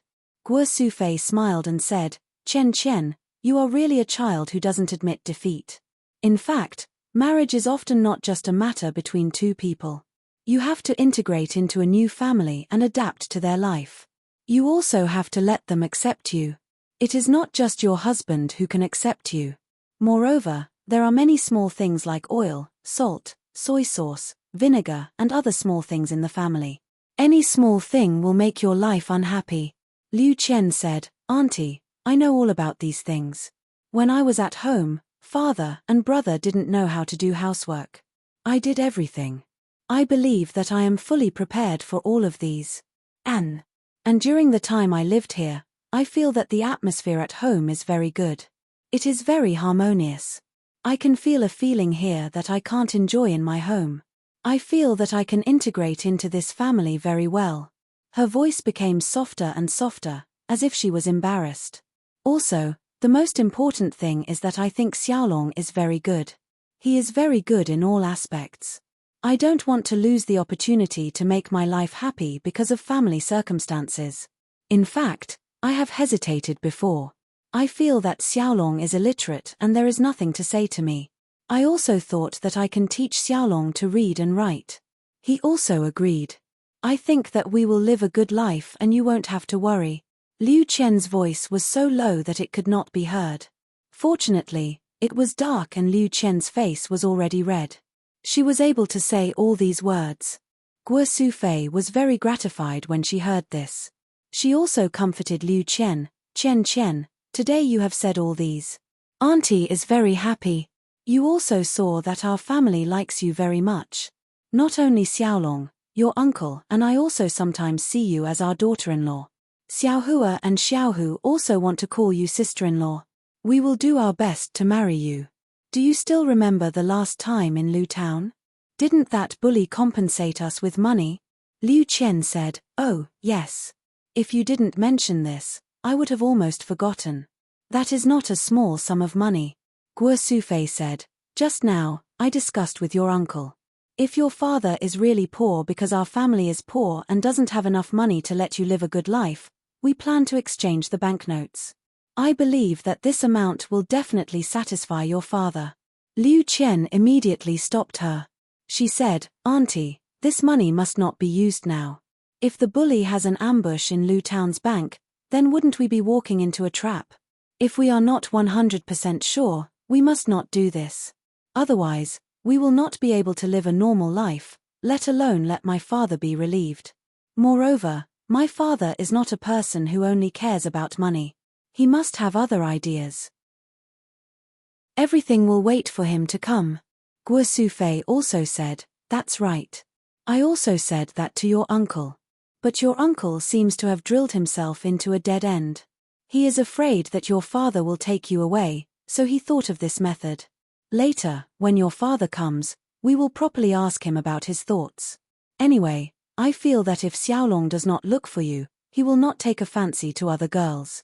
Maybe he will not look for other girls for the rest of his life.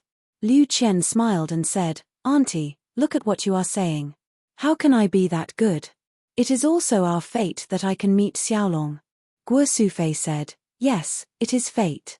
But fate is determined by the heavens. It depends on the person to be able to turn fate into a real family. The heavens do not care about this. We should go to bed early and have enough energy to take care of our family. Liu Qian said, okay, Auntie. You should also go to bed early. Liu Qian told Guo Sufei about her worries. She felt very relaxed and fell asleep in a short while. Guo Sufei heard Liu Qian's light snoring and felt happy. Even if this kind of girl could not be her daughter-in-law, she wanted to wish her happiness. Thinking about it, she also fell asleep. Only in the opposite house, Zhong Cai and Zhong Xiaolong could not fall asleep. They did not know when they fell asleep. 0. Chapter 45. The next morning, the sun still rose. The Zhong family was preparing for the spring plowing. Zhong Xiaolong was obviously absent-minded. He looked at Liu Qian from time to time, but Liu Qian acted as if nothing had happened. Liu Qian's calmness made Zhong Xiaolong's heart more and more uneasy. He finally found a chance to pull Liu Qian to the side and asked her softly, what do you plan to do? Liu Qian also had some intention of teasing him. She smiled and said, what do you mean? Zhong Xiaolong was a little unhappy and said, your father is coming to pick you up. Are you preparing to go home? Liu Qian said, yes, my father is coming to pick me up. Naturally, I want to go back to my own home. Zhong Xiaolong's face was a little pale and said, I knew it. The words you said before were all to comfort me so that my injuries would heal sooner. Now that my injuries are healed, you won't lie to me anymore. You want to go back to your stable home. Our small courtyard probably doesn't have anything to attract you. Liu Qian saw that Zhong Xiaolong was really taking it seriously. She quickly put away her teasing expression and said, Xiaolong, look at what you're saying. Do you think that what I said before was to comfort you? Don't you know what I'm thinking? Zhong Xiaolong was stunned and said, it's not that I don't believe you, but at this juncture, you're so calm, and my heart is so anxious that it's about to burst into flames. Of course, I want to ask you what solution you have. Liu Qian smiled and said, you usually look very smart, but in the end, you've fallen into a cliché.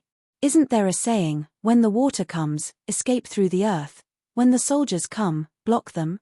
Of course, my father wants me to go back and will come to pick me up. But whether I go back or not, isn't it up to me? Usually, my father goes along with my matters. This time, it's a little unexpected. I think I should wait for my father to come and ask him properly. Once I know the reason, there will naturally be a solution. Why are you in a hurry? Zhong Xiaolong smiled and said, I'm not as confident as you are. Of course, I'm confused because I'm concerned. Moreover, I think that we should take the initiative to talk to your father. It's better than waiting here for your father to find us. Liu Qian looked at Zhong Xiaolong and praised, you are right. If we take the initiative to attack, we will have the initiative in our hands. When my father comes, we will be at a disadvantage. Maybe there will be other changes. Ian, why don't I go home first and see the situation first? Zhong Xiaolong was embarrassed and said, I just had a little idea, I didn't think as deeply as you did. Moreover, I was thinking that I should accompany you. My injuries have already recovered, so walking for half a day shouldn't be a problem. Liu Qian pondered for a moment and her eyes lit up as she said, your idea is even better. Let's go find my father and see what he's up to. Zhong Xiaolong said worriedly, Qianqian, what if your father doesn't change his mind and insists that you go back? Liu Qian said slyly, that won't happen. I naturally have a way to deal with my father. He will agree. Zhong Xiaolong was still worried and said, I'm talking about if. What if? Liu Qian said seriously, Brother Xiaolong, You must know my thoughts. There are many things that we haven't said to each other clearly. However, you must believe me. I will accompany you." At the end, her face turned red and her head couldn't help but lower. Zhong Xiaolong gathered his courage and reached out to pull the soft hand in front of him. He said in a low voice, "Qianqian, you are so good." This time, Liu Qian didn't let him pull her. She broke free from his hand and said, "You should think about when to go to 8 Mile Groove first." After saying that, she ran away. Zhong Xiaolong looked at Liu Qian's back and savored it for a long time. The uneasiness in his heart had long disappeared. When Zhong Xiaolong returned to everyone's sight, the horn of war had already sounded in his heart. He walked in front of Zhong Cai and said, "Father, Liu Qian's father didn't say when to pick her up." Zhong Cai looked at Zhong Xiaolong and said, "That's right. He just said in a few days. He didn't say a specific date." Zhong Xiaolong said, "It's like this. Father, I want to go to 8 Mile Groove with Liu Qian and have a good talk with Liu Qian's father." When Zhong Cai heard this, he was stunned. He frowned and said, "Is this your idea or Liu Qian's idea?" Zhong Xiaolong said, "It's my idea. I also discussed it with Liu Qian just now." She also agreed. Zhong Cai's frown immediately loosened. He smiled and said, "Good boy, you have a way. When father was young, he didn't have such courage." "Not bad, he." While laughing, Guo Sufei walked over and asked, "Child's father, what's so funny?" Zhong Cai said, "Our son is promising. He knows to find a wife for himself." Guo Sufei didn't quite understand what he meant. Zhong Cai told Guo Sufei what Zhong Xiaolong said to him just now. Guo Sufei was also very happy and said, "This idea is not bad. When do you and Qianqian plan to go?" Zhong Xiaolong said, "Mother, didn't Mr. Liu say that he will be here soon? I think we should hurry before he comes. I think we should go now." Guo Sufei looked at the sky and said, "If we go now, we won't be able to come back today. Why don't we wait until after lunch? I'll go cook with Qianqian. Sai, if I don't have Qianqian's help in the future, I won't be able to cook. Xiaolong, you have to leave Qianqian behind." Zhong Xiaolong smiled and said, "Okay, mother. I will definitely." Lunch was naturally finished in a hurry. Zhong Xiaolong and Liu Qian packed up and prepared to go. At this time, Zhong Xiaohu said, "Big brother, it doesn't seem safe for the two of you to go out. Why don't I go with you?" Moreover, Zhong Cai also said, "Xiaolong, you should also bring something. It's not good to go empty-handed." Zhong Xiaolong said, "I know, father. When we reach the village entrance, I'll go buy some." When Liu Qian heard that Zhong Xiaohu wanted to go, her eyes lit up. She said to Zhong Xiaolong, "Let Xiaohu go with us. It's safer for the three of us to go. Moreover, you don't have to buy anything. It's good enough to bring some of the well water at home to my father." Zhong Xiaolong slapped his forehead and said, "Look at me. Your father loves this water the most. I forgot." Zhong Xiaohua jumped up from the chair and said, "I'll go pick some fresh ones. You guys prepare something to hold the water." When Xiaohua returned with the well water, Zhong Xiaolong borrowed a sealed bottle from a neighbor and filled it to the brim with well water. This bottle of water was naturally taken by Zhong Xiaohu. Thus, the three of them went on their way. There were two roads from the Guozhuang house to Ba Li Go. One was along the river, through a bamboo forest, and then climbing a few hills, passing by the side of a few villages. The other was on a small bridge.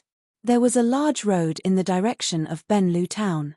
After walking to a village, it was still a large road that led to Ba Li Go. The small road was rugged and not easy to walk on, but it was short.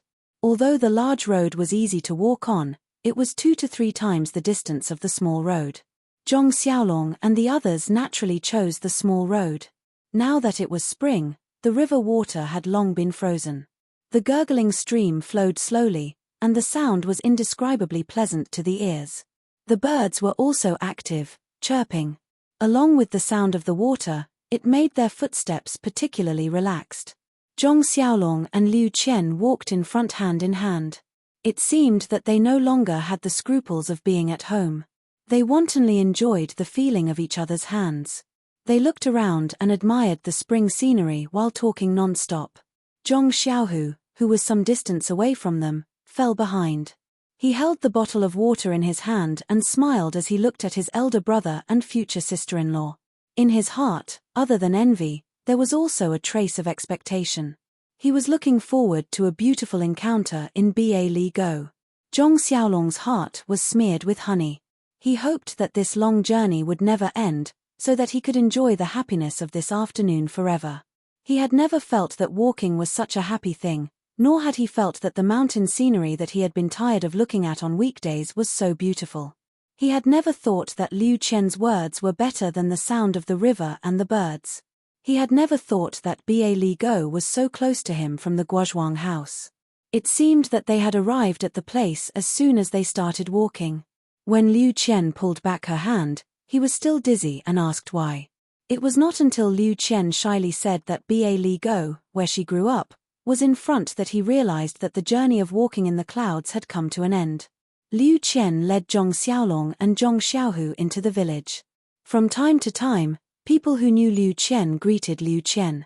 Some girls and aunties even stared at Zhong Xiaolong and Zhong Xiaohu's faces unscrupulously and scanned their bodies. Not only did Liu Qian's face turn red, but Zhong Xiaolong and Zhong Xiaohu were also at a loss. After all, they did not ask who Zhong Xiaolong and Zhong Xiaohu were. Naturally, Liu Qian could not explain. Although she wanted to let them think what they wanted, she did not want them to think blindly like this. However, her house was still very far from the village entrance. Presumably, not long after she reached home, the topic of Zhong Xiaolong would probably spread throughout the village. When Liu Qian brought Zhong Xiaolong and Zhong Xiaohu home, it was very coincidental that Mr. Liu and Butcher Liu were drinking tea and talking in the small courtyard. As soon as Liu Qian entered the door, she saw Mr. Liu sitting on a small stool under the eaves. He was holding a teapot and pouring tea into a teacup.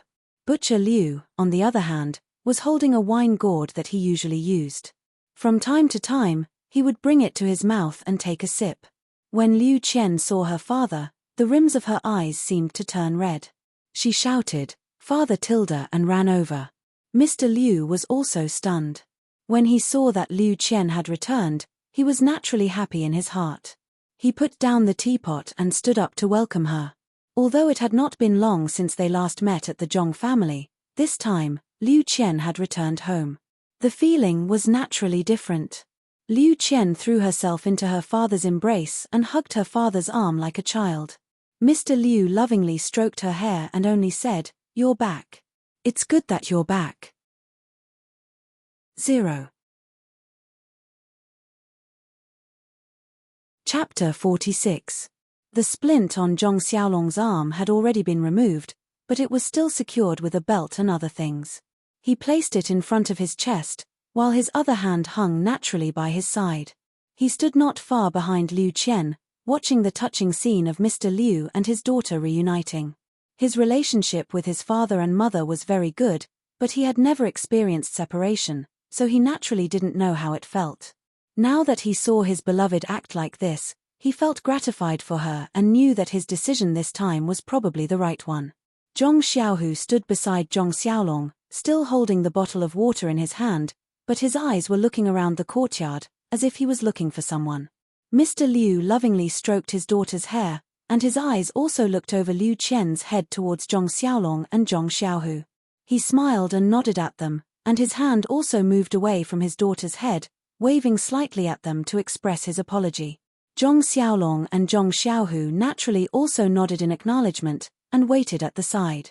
When Butcher Liu saw that Liu Qian had returned and Mr. Liu had gone up to greet her, he didn't get up and continued to drink his little wine.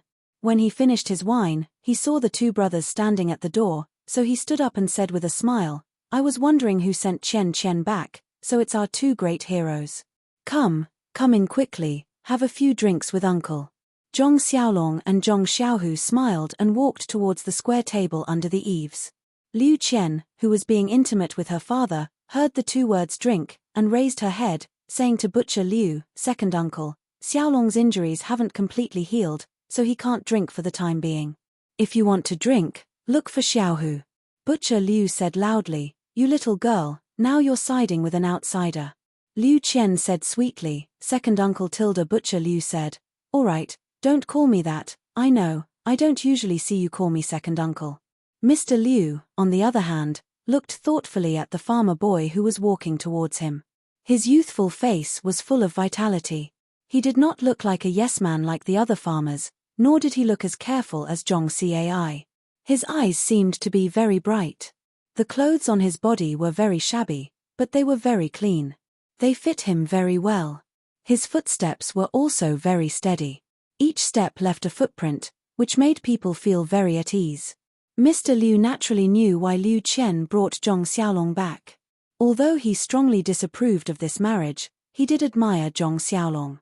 At this time, Zhong Xiaolong and Zhong Xiaohu also walked in front of Mr. Liu and respectfully bowed to him. Mr. Liu didn't stand on ceremony this time. He simply gestured and said, "You've come a long way. Seeing that it's getting late, it's not likely that you'll be able to return to the Guozhuang house today. Why don't you stay at my place for the night? You can go accompany my second brother first. I'll go after talking with Chanshan." After the two brothers agreed, they walked under the eaves and each picked up a stool to sit down. They chatted with Butcher Liu.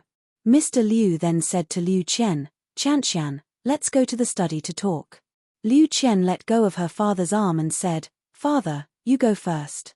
I'll go make some tea for you. Xiaolong and I specially brought this from the Guozhuang house. Do you want to drink it?" Mr. Liu didn't say anything. He helplessly shook his head and smiled as he went back to the study. Liu Qian walked under the eaves and took the bottle of water from Zhong Xiaohu's side. She glanced at Zhong Xiaolong and said, "You two go chat with second uncle first. I'll go boil some water in the kitchen. I'll also make some side dishes and snacks while I'm at it. After walking for the whole afternoon, you must be hungry." Liu Qian went to the kitchen and put the well water on the fire to boil. When the water was ready, she looked around the empty kitchen and picked up some ready-made items to make two simple dishes. She couldn't make any snacks and only had a few leftover biscuits. She took them out along with the side dishes to satisfy the two brothers' hunger. Butcher Liu happily ate the side dishes and drank a little wine. He even poured a cup for Zhong Xiaohu from time to time. He really didn't drag Zhong Xiaolong to drink. Not long after, the water boiled. Liu Qian carefully brewed the tea and carried the tea set and water to the study. Before entering the study, she turned around to look at Zhong Xiaolong. The two of them looked at each other and Liu Qian nodded. Her eyes were full of certainty before she turned around and walked into the study. In the study, Mr. Liu was absent-mindedly reading a light book. When he saw Liu Qian walk in, he put the book down and sniffled, saying, "The water in the Guozhuang house is really different from the rest. The tea is so fragrant. It's rare." Liu Qian placed the teacup in front of her father. She watched as her father sniffed the tea fragrance and tasted the tea sip by sip. He then closed his eyes to savor the taste and didn't open his mouth to speak. After Mr. Liu drank for a while, she said, "Father, how's the tea?" Mr. Liu said, "Ari, this tea is naturally much better than what I usually drink. However, it's still not as mellow as the one I drank at the Guozhuang house last time. It's probably because it's been stored for too long. It's not as good as fresh water." After that, Liu Qian didn't ask any more questions. Mr. Liu only focused on tasting the tea and didn't open his mouth to speak. The two of them sat across from each other for a while. Mr. Liu thought for a while and smiled, opening his mouth first. Qian, this time you came back in a hurry. Is there something you want to tell your father?" Liu Qian blushed and said, "Father, you're asking the obvious. If I didn't come back, wouldn't you be coming to pick me up in a few days?" Mr. Liu sighed and placed the teacup on the table, saying, Qian, ever since you were young, your father has always let you have your way.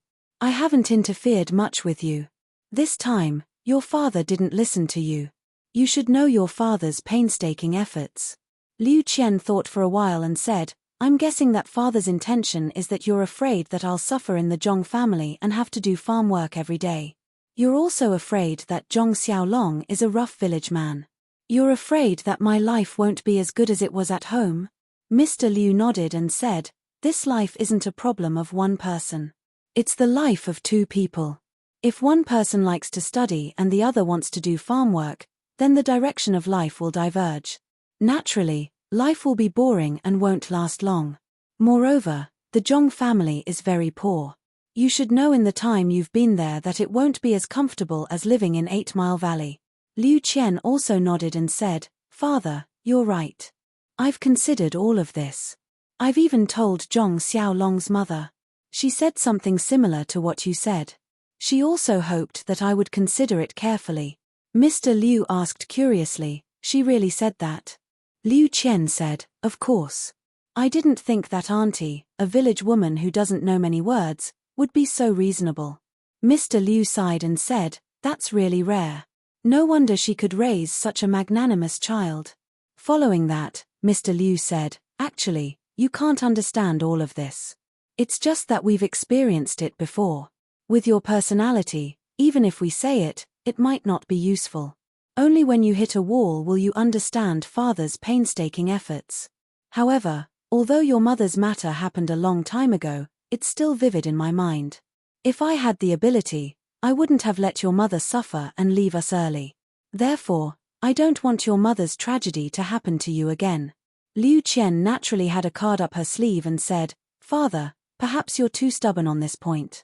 If you had the ability, would you still be the current you? Can Yang Qin be happy with you? If she wasn't happy, then what's the value of living for a lifetime? But mother respects you, loves you, and has only been with you for a short 10 years. However, the happiness that she has is something that others can't get in their lifetime. Tell me, which is her choice?" Liu Qian continued, "Father, actually, I've always thought that life's fate has already been arranged. Whether you're sad or happy, it's all a kind of life. A person's life is a kind of trajectory. When all sorts of trajectories are intertwined together, it's the whole life. Mother's trajectory is destined to involve you, and your trajectory is also destined to lead you and mother's happiness. You've always blamed mother's death on your ability, saying that you couldn't take good care of her. In fact, that's not the case.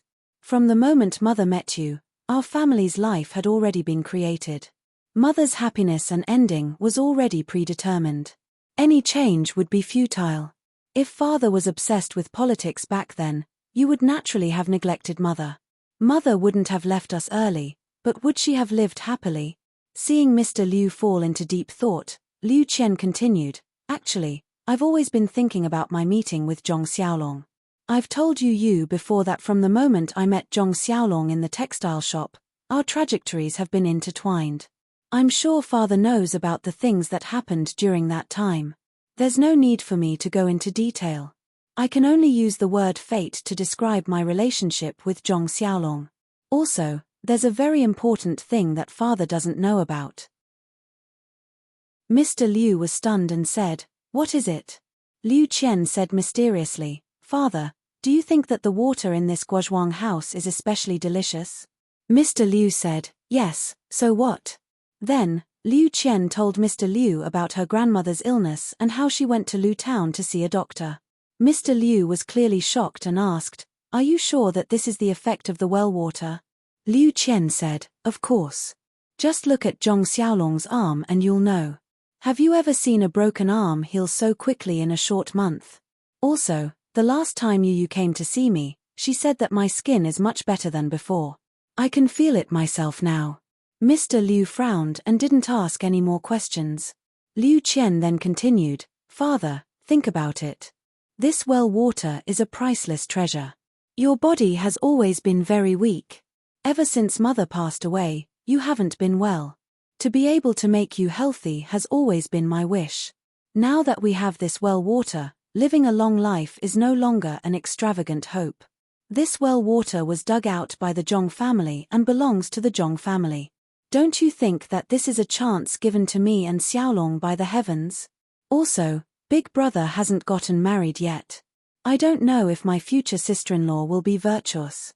If I move to the Zhong family and you move to the Guozhuang house, on one hand, I can serve father and on the other, father can enjoy the blessings of the heavens. Wouldn't it be the best of both worlds? Would it solve all the problems in my heart?" 0.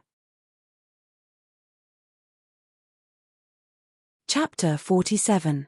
Mr. Liu then said, Chen, whether or not father drinks this well water, whether or not his health is good, whether or not he can live a long life are all small problems. You being able to live a peaceful and happy life is what father wants to see the most. Liu Chen said, Father, then if I can live a peaceful life and at the same time take care of you and ensure your health, then why wouldn't I do that? Moreover, marriage is a gamble. You may be able to see a person's nature with a single glance, or you may never be able to see it. You can only judge whether someone is good or bad based on their appearance. If you gamble correctly, then happiness is yours. Those so-called matching families are just people's interpretation of those successful marriages in the past. How many unhappy lives in this world are the result of matching families? Liang Shanbo and Zhu Yingtai's beauty is only a legend. Perhaps when it comes to real life, they may not be as loving as father and mother. Although Zhong Xiaolong does not have Liang Shanbo's style and elegance, he surpasses Liang Shanbo in his steadiness and kindness.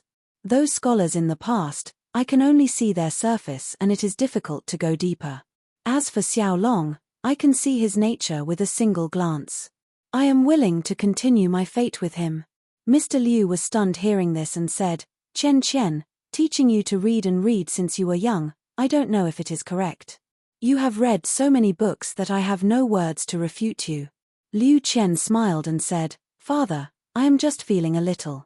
Compared to your knowledge, I am still far from it. Mr. Liu smiled and did not speak anymore. However, Liu Chen continued, Actually, there is one thing that moves my heart in the Zhong family. It is their family's harmony and the tolerance of the elders. Marriage is not only a world for two people, but it is also a process of integration with Xiaolong's family. During the time I was in the Zhong family, I received a lot of care from the two elders, including Xiaolong's grandmother. I feel that they are very reasonable and will always think of others first.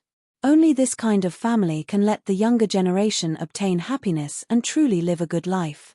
I think that I can also have the same freedom and happiness in the Zhong family as in 8 Mile Valley. Sometimes I can even feel that I may be more comfortable than in 8 Mile Valley. At this point, Mr. Liu laughed again and scolded, You little girl, you haven't even left yet and you're already talking bad about Barley Valley. No wonder people say that girls side with outsiders. Liu Chen sweetly said, Father, that's not what I meant. I'm just saying that I can get things that I can't get in 8 Mile Valley. Maybe it's because there's no mother at home. Mr. Liu was dejected and said, That's right, Chen. It's been hard on you. You didn't have a mother to dote on you since you were young. Your second aunt is also a big uncouth woman. She doesn't even care about Yeye, let alone you. This is also father's mistake. Liu Chen comforted Mr. Liu and said, Father, don't be sad. I've already grown up. Perhaps in the future, there will be someone who will dote on me. You always say that second aunt is uncouth, but Xiaolong's mother is also uncouth. However, she is especially meticulous and has a gentle personality. The difference between people is so huge. Of course, I'm not saying that second aunt is not good. Isn't second uncle's family managed by second aunt? Maybe it's because I hit it off with Xiaolong's mother. Right now, I feel like a mother. Mr. Liu nodded and said, You've always been competitive.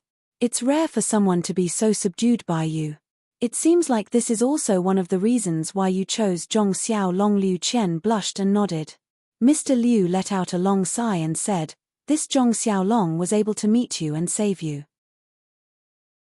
This can be considered a heavenly opportunity. This Zhong family was able to dig out immortal water from the well. This can be considered a geographical advantage. The Zhong family and you hit it off very well. This can be considered a harmonious relationship. Liu Chen happily said, Then, Father, does this mean that you agree? Mr. Liu smiled and said, You've already stayed in the Zhong family for more than a month. Those who know say that you're benevolent and righteous. For those who don't know, they don't know what to say. For you to have such an ending is also very good. It's the best of both worlds.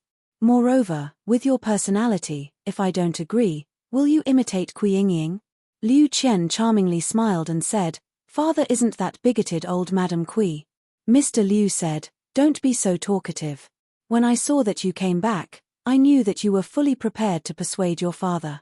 Otherwise, you would have already hidden in the Zhong family and refused to see me. Liu Qian said, how could I, father?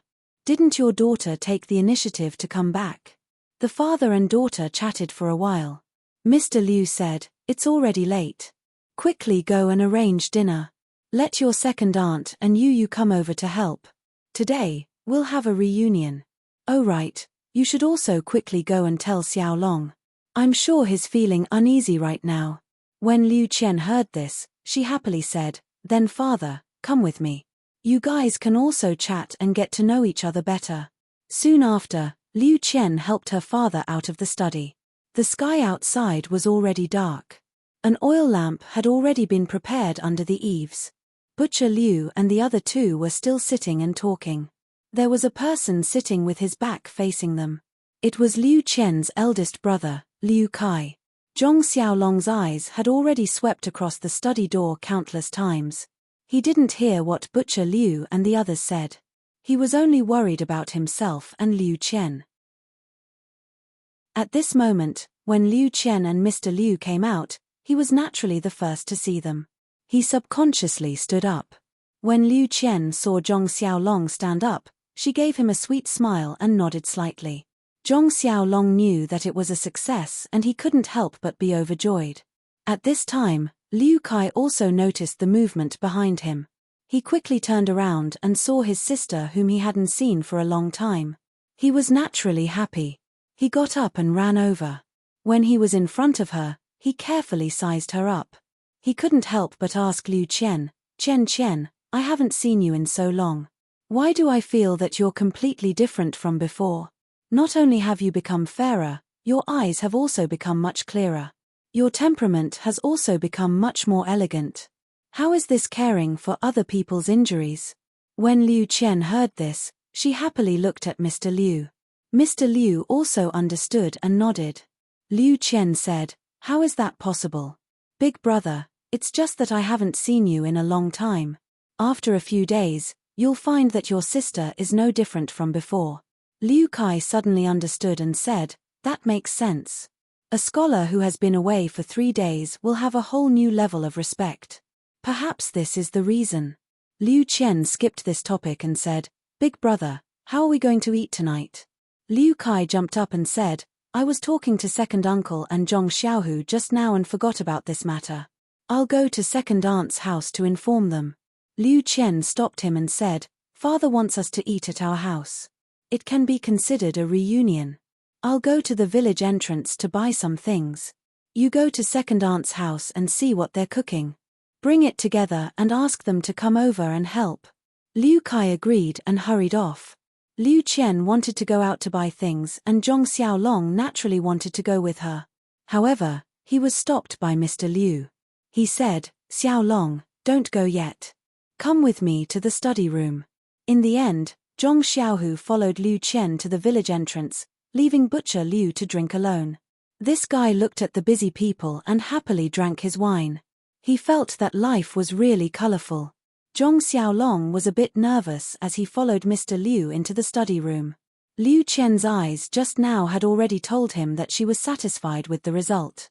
This future father-in-law seemed to want to show off his power and give him some things.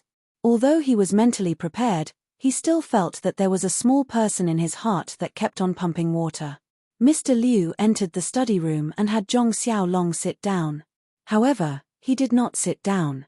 He frowned and paced around the study room. After walking around 2 or 3 times, Mr. Liu opened his mouth and said, Xiaolong, you probably know my attitude. Zhong Xiaolong carefully said, yes. Mr. Liu continued, then, I won't say much. Actually, I called you over because I want to say something. Zhong Xiaolong respectfully said, please say it. This little nephew has already engraved it in his heart. Mr. Liu seemed to be very satisfied with Zhong Xiaolong's attitude. He smiled and said, Chen grew up in Barley Gully. Although our family can't be said to be rich, Chen has not suffered much since she was young. She knows very little about farm work. This is different from your family's living environment. In the future, you have to be more tolerant in this area. Zhong Xiaolong followed up and said, You don't have to worry about this. Our family's farmland is small to begin with. Xiaohua's plot of land is also on a hillside. There isn't much farm work. I can't guarantee that I won't let Chen Chen work in the fields. However, I will definitely do the most heavy work. Chen Chen can just do the side work. Mr. Liu said, "You're telling the truth. You didn't say anything about not letting Chen Chen work." Actually, Chen Chen isn't a child who can't endure hardships. It's just that she wasn't allowed to work in the fields in the past. In the future, when you two live together, you just have to take good care of her. I don't expect you to give her a good life. I just want you two to be harmonious and sweet. Also, you haven't read too many books. In terms of knowledge and experience, there is a large gap between you and Chen Chen. This is your weakness. In the future, it will definitely have an impact on your life. I don't expect you to become a scholar or take third place. I only hope that you can recognize some words and read some good books. When you're together with Chen Chen, you can have common topics to talk about and communicate well. In addition, although acting courageously for a just cause isn't bad, in the future, you won't be alone. Your shoulders bear the safety of your entire family. Whenever you encounter injustice, you must first consider in your heart whether or not it's within your ability to deal with it. Otherwise, if you have regrets, it will be the sorrow of your entire family. Afterwards, Mr. Liu chattered on endlessly. Zhong Xiaolong could only nod his head in agreement. Although he didn't agree with some of the points, he also knew that this future father-in-law was doing it for his own good. He couldn't refute. Just like this, one spoke and one listened. The sky gradually darkened. It felt like he couldn't see anything. Just as Mr. Liu was about to light the lamp, someone knocked on the door of the study. 0. Chapter 48. When Mr. Liu opened the door, it was Liu Chen. Dinner was already prepared outside. Although tonight's dinner was rushed, it was still sumptuous. Most of the dishes were already prepared by Liu Ye's family. Some of the dishes and desserts made by Liu Chen were also the icing on the cake. It made everyone who had not eaten her cooking for a long time very hungry. During the dinner, the guests and the host were very happy and chatted a lot. Butcher Liu and his family knew Mr. Liu's intention and were also very happy for Liu Chen. They also said a lot of words of blessings. It was just that they were not officially engaged with the Zhong family, so they were still very reserved when they spoke. Everyone was very happy. Only Zhong Xiaohu glanced at Liu Ye from the corner of his eyes from time to time. Unfortunately, Liu Ye's attention was not on him, making him inevitably disappointed. After dinner, they chatted for a while. Liu Chen, who had walked for the whole afternoon, was already yawning. Therefore, Liu Kai arranged for Zhong Xiaolong and his brother to rest for the night. Butcher Liu and his family also went home to rest. Early the next morning, Zhong Xiaolong and his brother were going to bid farewell and return to the Guozhuang house. Liu Chen considered that she had not been home for a long time and wanted to stay for a few more days. Moreover, Zhong Xiaolong was going back this time to discuss the engagement with his parents. She was too shy to follow, so she did not go back with him. Mr. Liu specially instructed Zhong Xiaolong to go back and explain his feelings to Zhong Cai. He did not want him to have a knot in his heart because of his previous rejection. He also asked Zhong Xiaolong to pick an auspicious day to settle the engagement. Zhong Xiaolong naturally agreed. Therefore, under Liu Chen's reluctant gaze, the two of them went on their way. The journey here was filled with sweetness, and the journey back was filled with joy. Returning to the Guozhuang house, from afar, one could see the Zhong family standing in the small courtyard through the low walls of the Zhong family. They looked at the entrance of the village from time to time. It was estimated that except for Zhong Xiaohua, the others did not have a good rest last night. Seeing Zhong Xiaolong and Zhong Xiaohu appear in the field of vision, Zhong Xiaohua was the first to jump up and quickly ran out. She ran to Zhong Xiaolong and asked cheerfully, "Big brother, how's the situation? Where's the good news that we were all looking forward to? Why didn't Sister Chantian come back? Is it?" Zhong Xiaohua didn't dare to continue asking. Before Zhong Xiaolong could open his mouth, Zhong Xiaohu snappily said. Can't you see that Big Brother's face is like a peach blossom? He's so happy that he can't close his mouth. You should take the bottle in my hand first. I've been carrying it all the way. Zhong Xiaohua was happy. She didn't take the bottle in Zhong Xiaohu's hand. Instead, she turned and ran home to report to her parents. After receiving the good news, Zhong Cai and Guo Sufei were also very happy. They ran to the entrance of the courtyard to welcome their son. Zhong Xiaolong and Zhong Xiaohu were like heroes as they were escorted into the small courtyard of the Zhong family. After Zhong Xiaolong sat down on the chair, he took the water that Zhong Xiaohua handed over and drank a few mouthfuls. Then, he began to talk about the situation in 8 Mile Valley. Zhong Cai and Guo Sufei listened with joy. They were secretly relieved. When Zhong Xiaolong proudly said that Mr. Liu had apologized and asked the Zhong family to pick an auspicious day for the engagement, the two of them listened with mixed feelings. They were happy that they didn't misjudge Mr. Liu. Mr. Liu was still a good friend that they could have a deep relationship with. Of course, they would be in-laws in the future. He was a good in-law that they could rest assured. They were worried that there should be betrothal gifts for the engagement. With their family's situation, this was a problem. If they gave too little, their face didn't matter, but Mr. Liu's family's face would be affected. If they gave too much, they really couldn't afford it. It would add more difficulties to Zhong Xiaolong and Liu Qian's future life. However, these were all to be considered in the future. The key now was that they could celebrate a little. They had to set a date first. Guo Sufei also happily told this good news to her bedridden grandmother. Her grandmother was so happy that her face became ruddy.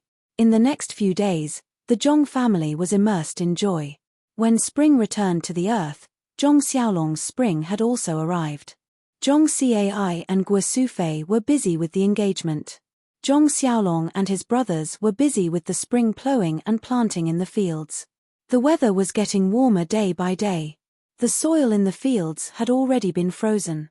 The warm spring breeze blew on their faces, reminding them that spring plowing was never too early. The custom of the engagement was also very simple. The father and mother of the man would bring various gifts and prepare the man's birth characters. They would go to the woman's house. The woman would accept the gifts and give the woman's birth characters to the man. Then, the engagement would be completed. Of course, the time of the marriage would be set at that time. Most of the time, they would come again to discuss the marriage in the future and set the time again. In fact, the betrothal gifts were just some gifts of various colors. However, people originally had a competitive mentality. The gifts were compared with each other. At this time, many people directly gave silver, sometimes it was also called iridescent gold. As a matter of fact, Zhong Cai and his wife were worried about iridescent gold. Zhong Cai thought that Liu Qian was a good daughter-in-law. He should give her more iridescent gold to show that the Zhong family had a precious daughter-in-law. Moreover, Mr. Liu would also have a lot of face. Guo Sufei thought that there should be something to show, but her family's conditions were limited. It couldn't be too precious. Otherwise, they wouldn't be able to live before they married her. Zhong Cai actually knew about this situation. He also thought so before, but when it came to the matter, he hesitated. After all, there were still a few hundred taels of silver banknotes hidden at home. With this possibility, of course, he wanted to do things better in his heart. When Zhong Cai talked about the banknotes, Guo Sufei also hesitated. When she talked to Liu Qian before, she also decided to use the banknotes, but she was stopped by Liu Qian. At this time, since there were banknotes, why not use it? Moreover, more than a month had passed, and no one had come to make trouble at home. Presumably, the other party really took this money as compensation. In this way, this money was her family's. Why not use it? The disagreement between the husband and wife seemed to disappear. They were both inclined to use this banknote. Therefore, Guo Sufei took out the banknotes and the token hidden at the bottom of the box. Then, she called Zhong Xiaolong into the inner room. Zhong Xiaolong's injury healed rapidly. In these few days, he didn't need to fix his arm anymore. It was just that his injured arm couldn't carry heavy objects. Zhong Xiaolong entered the inner room and asked, "Father, Mother, what's the matter?" "I'm preparing to go down to loosen the soil." Guo Sufei said lovingly, "Your arm hasn't recovered yet. It's better to do less work. Let Xiaohu and Xiaohua do more work." Zhong Xiaolong said with a smile, "I've been in bed for a long time this month. My bones feel like they're going to rust. It's really comfortable to move around now. Moreover, Xiaohua is still young and growing. How can I let her do more work?" Zhong Cai said, "I know that you're full of vigor now. We don't intend to stop you, but the future is long. You have to pay more attention to your body." Zhong Xiaolong replied, "I know. Father, what's the matter? It can't be as simple as letting me rest." Guo Sufei said, "Oh, it's like this. Your father and I are preparing to go to Ba Li Go in these few days to settle the marriage between you and Chen Chen. However, our family can't come up with a good betrothal gift. We plan to take out the banknotes from last time to exchange for some." After he finished speaking, he placed the 2 banknotes and the token in front of Zhong Xiaolong. He pointed at the token and said, "Take this thing with you. If something happens during the exchange, take this thing out. It might be useful." Zhong Xiaolong looked at his father and mother's eager faces and the banknotes and tokens in front of him. He sighed and didn't pick them up. He said, "Father, Mother, didn't we say that we won't use these banknotes again?" Zhong Cai smiled bitterly and said, "Yes, that's what we said at the time. However, the situation is stronger than the person. If we don't come up with a good betrothal gift, won't Liu Qian's family lose face?" Zhong Xiaolong said, "Father, if we're talking about good or bad family background, there are many people in this area that are better than us. The number of people who went to the Liu family to propose marriage is even greater. How can we compare? Liu Qian was willing to marry into our family not because of our family background. The day before yesterday at the Liu family, Mr. Liu told me a lot. He is very clear about our family's situation and didn't mention anything about betrothal gifts. I think we don't have to puff ourselves up at our own cost."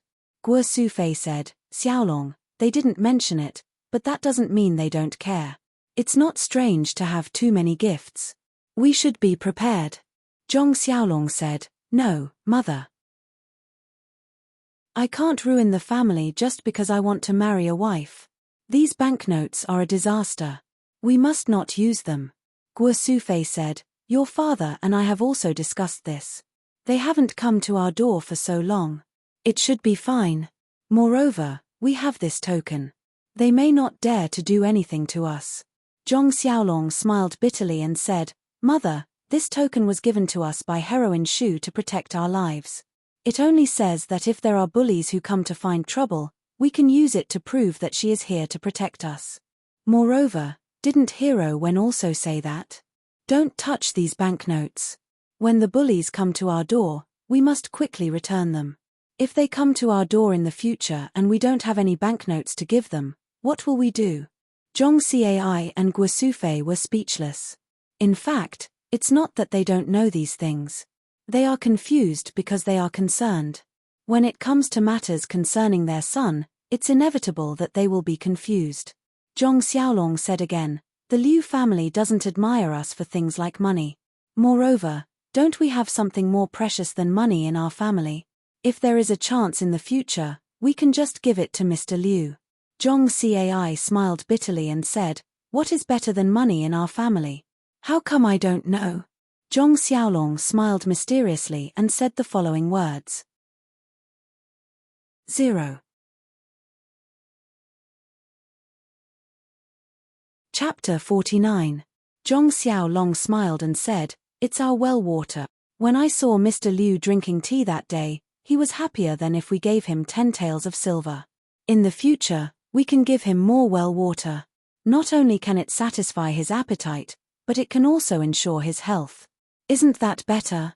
Oh right, Father, when you go this time, if you have the chance, tell Mr. Liu to move to the Guozhuang house. I saw that he had this intention last time, but he still had some misgivings. This time, Liu Qian came, so I think he would be willing to come. This way, Liu Qian and I can also take care of him. What do you think?" Zhong Cai and Guo Sufei looked at each other and said, When I go, I will definitely say these words. How about this, you keep these banknotes and tokens first. If you really need them, you can exchange them. Zhong Xiaolong thought about it and said, okay, then I'll keep them first. After he finished speaking, he put the banknotes and tokens into his pocket. Since Zhong Xiaolong didn't agree to use banknotes, the Zhong family's betrothal gifts were much simpler. They just prepared a few simple gifts according to the local customs. Early in the morning, Zhong Cai and Guo Sufei put on new clothes and took the prepared gifts. They set off to Ba Li Go to prepare for the most important engagement in Zhong Xiaolong's life. When Zhong Cai and Guo Sufei arrived at Mr. Liu's house, they received a very grand welcome. When they presented the simple betrothal gifts, Mr. Liu didn't care and respectfully accepted them. He didn't look down on them or turn hostile because of the simplicity of the gifts. This made Zhong Cai and his wife feel relieved. There was no one else in the Liu family's hall, only Butcher Liu and other family members. It seemed that Mr. Liu really wasn't the kind of person who liked to be extravagant and formal. There was no sign of Liu Qian in the hall. The whole process of the engagement was simple. Everything was carried out according to the customs of the countryside. Nothing was overdone. When the ceremony came to an end smoothly, it was time for the two parties to discuss the wedding. Zhong Cai and Guo Sufei asked Mr. Liu to make the decision. They only had one request, which was to get married as soon as possible. Because their grandmother's health couldn't wait too long, her last wish was to see her grandson's wedding. Mr. Liu pondered for a long time. He took out the almanac and carefully examined it. His brows were slightly furrowed. Zhong Cai and the others couldn't help but feel anxious. After a while, Mr. Liu raised his head and said, "Look at this date. Recently, the end of this month has been an auspicious day. After that, it will be June. Isn't the end of this month too rushed?" At the end of June, the old lady. Mr. Liu did not finish his sentence. As expected, Zhong Cai and Guo Sufei also frowned. Guo Sufei did not give up and asked, "Are there no good days in between?" Mr. Liu said, "There are many good days in between, but there aren't any that match Xiaolong and Qian Qian's birth characters." Zhong Cai let out a long breath and said, "Ari, then, there's only June. There are only a few days until the end of the month. There's no sign of the house for the wedding. It's just a few days, how can we prepare it?" Mr. Liu also nodded and said, "That's the only thing we can do." "But what about the old lady?" At this time, a voice came from outside, "Father, I think it's better to set it at the end of this month." Everyone looked and saw that the person who came in was Liu Qian. It turned out that she had been listening outside the entire time. Liu Qian's face was a bit red as she said, "Uncle, Auntie, seeing Xiaolong's wedding is grandmother's last wish. As the younger generation, we should satisfy her. Actually, the simplicity of the wedding is also up to us. There's no need for overly complicated ceremonies. It's also not realistic for us to hold a grand wedding. I think you don't need to buy a new house for the time being. Let's just find a place first. Moreover, Father, aren't you also planning to move to the Guozhuang house? Take this opportunity and find a place next to the Zhong family's courtyard. Build a few houses and surround it with a courtyard wall. Wouldn't that be a home? When this courtyard is ready, you can move there. Xiaolong and I will also move there. We can take care of you on one hand, and we can also take care of Uncle and the others on the other. What do you think?" Liu Qian's idea seemed very unimaginable, but after careful consideration, it was still very feasible. Grandmother's health should not last until June. When the old lady passed away, this morning's ceremony was likely to delay the wedding. The old lady was eager to see her grandson's wedding, so this wedding should be held at the end of February. With the Zhong family's family background, it was not realistic to hold a large-scale wedding. It was also very easy to prepare a simple wedding. It was not a big problem to ask for help from familiar people in the village for a few days. The most difficult problem was the new house. It was supposed to be a new house for the newly married couple. If they started preparing now, it was estimated that it could be done in a month. If Mr. Liu also wanted to move over, then he had to build a small courtyard again. This would take a few months.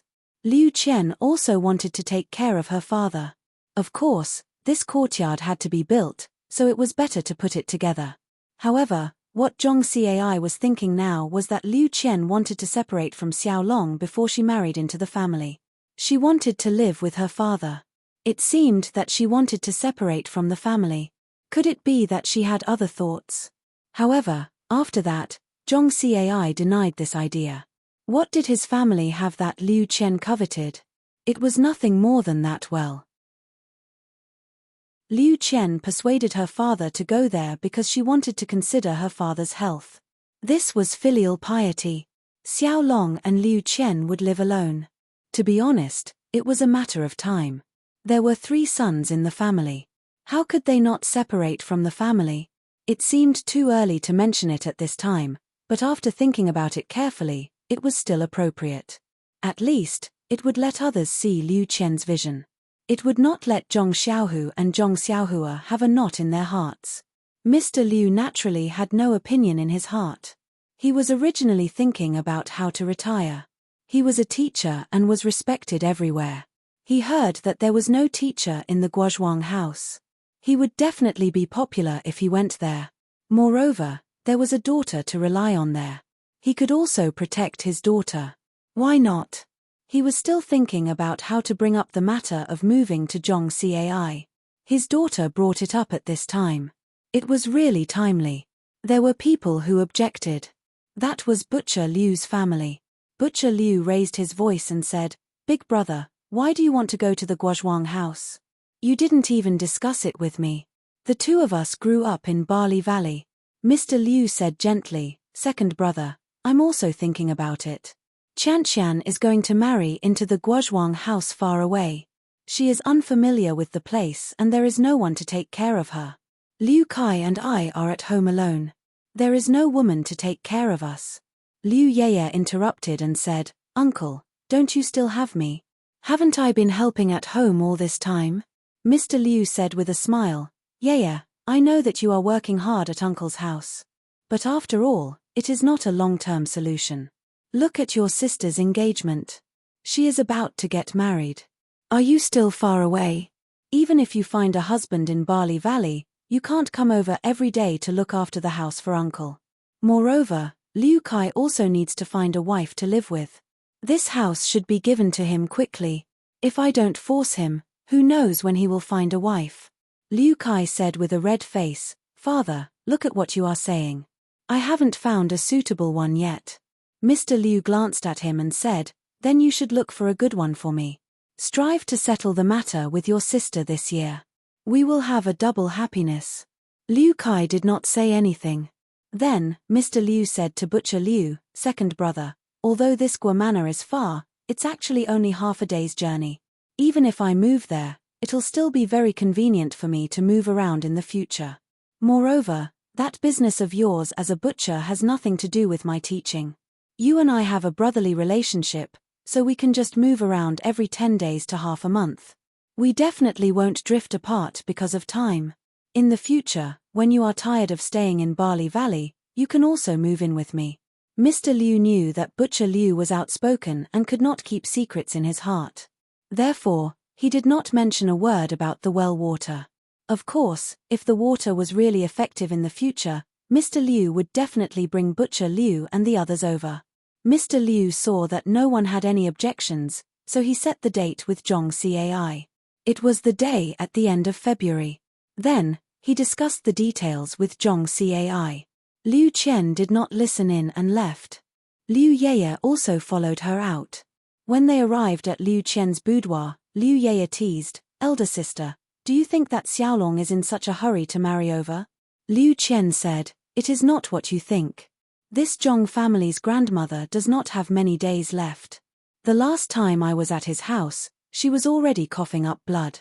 The old woman has worked hard all her life. I think we should still fulfill her last wish. Moreover, you also know his family's situation. Doing things in such a hurry is actually a kind of relief. It does not give me and Xiaolong too much of a burden. My decision is beneficial to both him and me." Liu Yeye said, "The last time you told me, I also thought about it for a long time. This fate is really strange. You have known each other for less than 2 months and you are going to eat at the same stove. Now that I think about it, it is really magical. Liu Qian smiled and said, you can do it too. I saw that these few times when Zhong Xiaohu saw you, his eyes could not leave you. I think he also wants to eat at the same stove as you. Liu Ye blushed and said, elder sister, don't tease me. Last time at the Zhong family, I also told you that I don't have any feelings for this Zhong Xiaohu. Although he did save me, I am only grateful. In your words, there is no fate between us. Moreover, a few days ago, Mr. Zhao from Shuizhuang sent someone over to propose marriage to his second son, Zhao Yuzhao. I have seen Zhao Yuzhao before, he is also a scholar with a decent appearance. It is only because he has been busy with your matters that father has not agreed for the time being. Once your matters are settled, I estimate that the marriage will be set. When Liu Qian heard this, she was very happy and said, you little girl, you are still hiding this secret in your heart. You only told me today. I have seen this Zhao Yuzhao before. His appearance and knowledge are really good. He is very suitable for you. Yeye, your luck is not bad. 0. Chapter 50. Liu Yeye giggled and said, no matter how good your luck is, it can't be compared to your fate. That was given by the heavens. You just wait to slowly enjoy your happiness. I just want to persist in my dream. I want him to read me poems that I like and write my own poems. When I'm free, I'll look at the small bridge and the flowing water. When night comes, I'll give him incense. Liu Qian said, Yeye, in fact, love is sweet. Life is realistic. I have the same dream as you. Unfortunately, the heavens have arranged Zhong Xiaolong for me. I can only choose my village wife's life. Different people have different ways of living. I hope that we will have our own happy life. Liu Yeye said, sister, I also believe that we will be happy. However, elder sister, have you really decided? I still want to ask you one last time. Have you really decided to marry an illiterate farmer in such a hurry? Decades later, when you look back, won't you regret today's decision? When Liu Qian heard this, she tugged at Liu Yeye and said, Yeye, there are some things that cannot be decided by reason. Even though there are millions of people who will continue to move forward, perhaps today's decision will lead to a different life for me. Perhaps in a few decades, I will regret today's decision. However, right now, I do not regret it.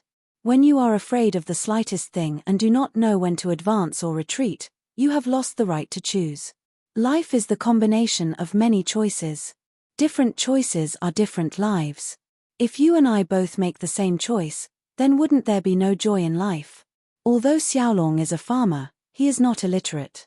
He is not a rotten wood that can't be carved. I think that our lives are a process of mutual influence and change. He may not write poems for me, but I can read for him and teach him how to write. We don't have a small bridge and flowing water. Maybe we can have a man plowing and a woman weaving. Although I can't give him incense, how can the bedroom be just drawing eyebrows? I can let him grind ink for me. In short, we will gradually change and make our lives happier.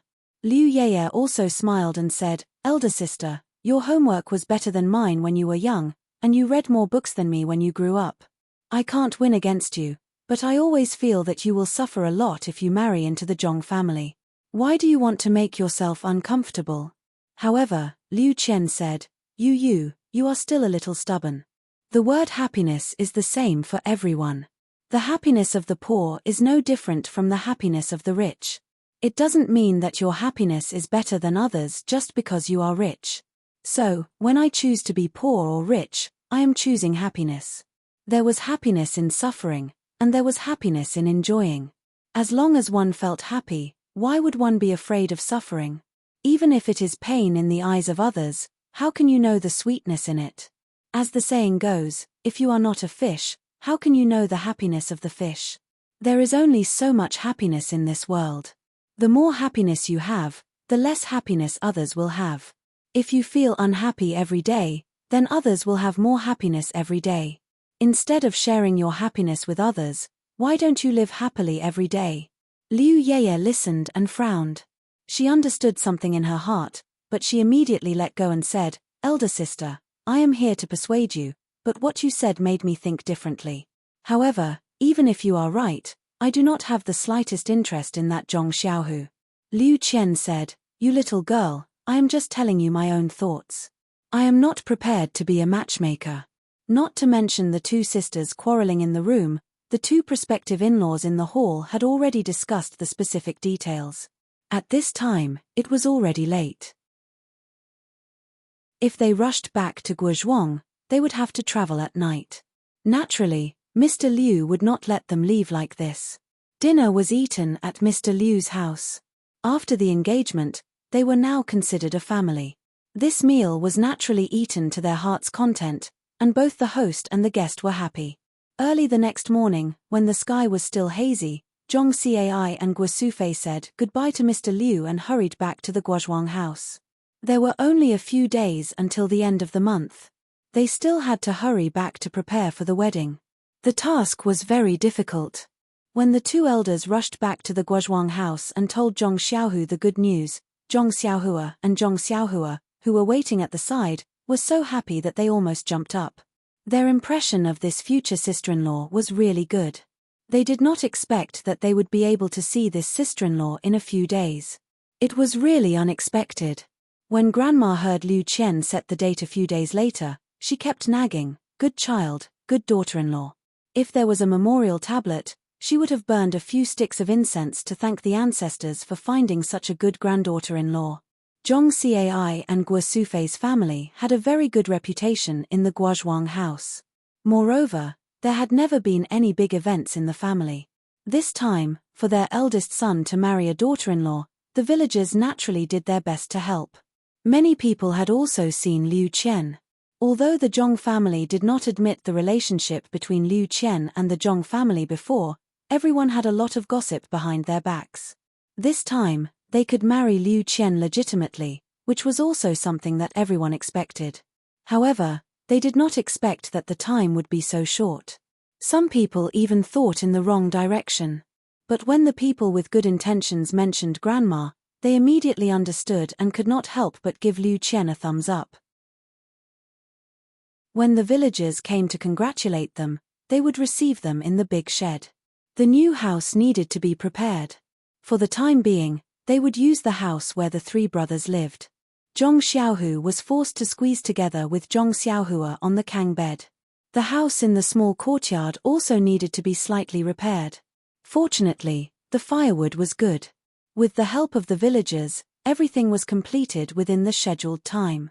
On the day of the wedding, the entire small courtyard of the Zhong family was filled with a jubilant atmosphere. Before dawn, the small courtyard of the Zhong family was filled with a hubbub of voices. Many people came and busied themselves with their own things.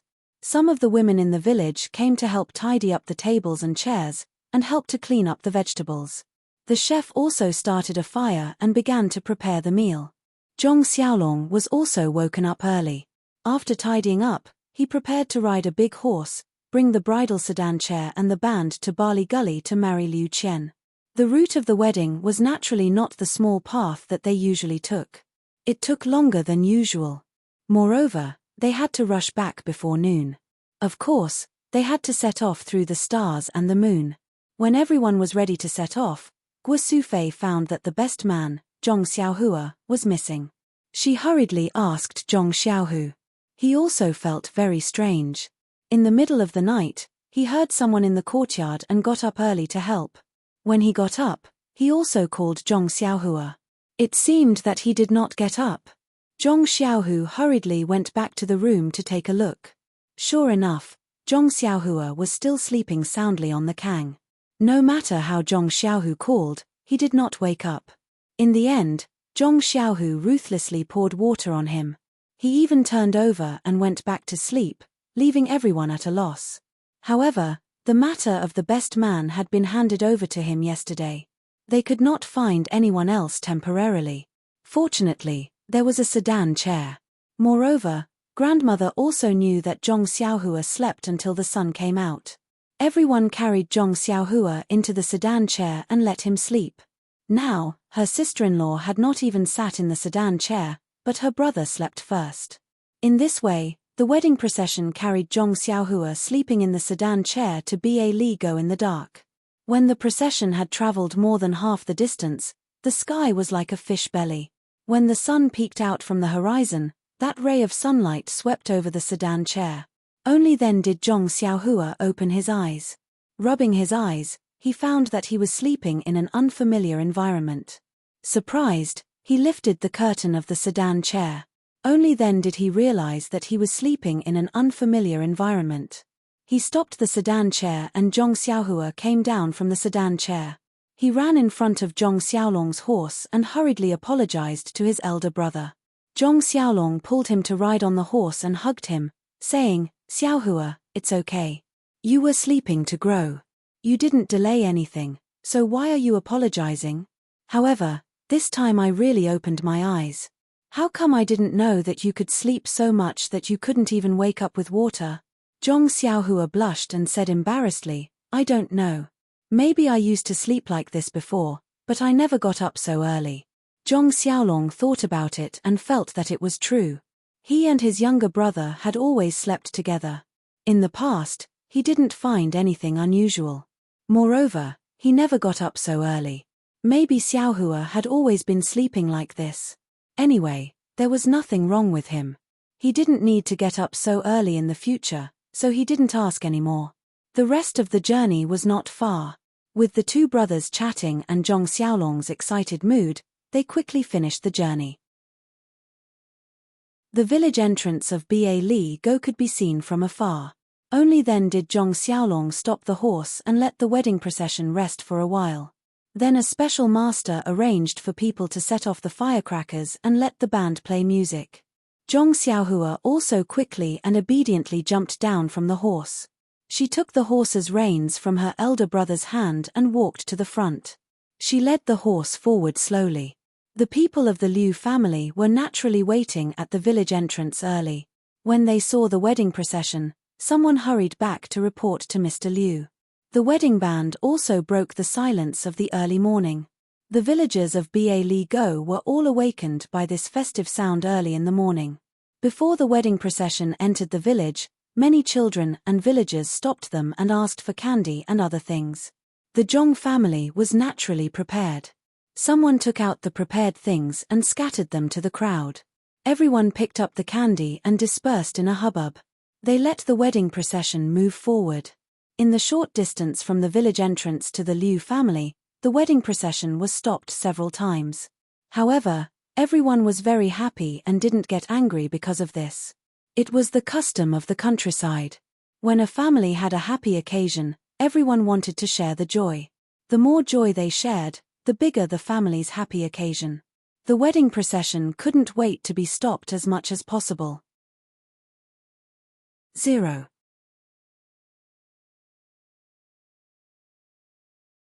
Chapter 51. When the wedding procession arrived at the Liu family's gate, the sky was already bright.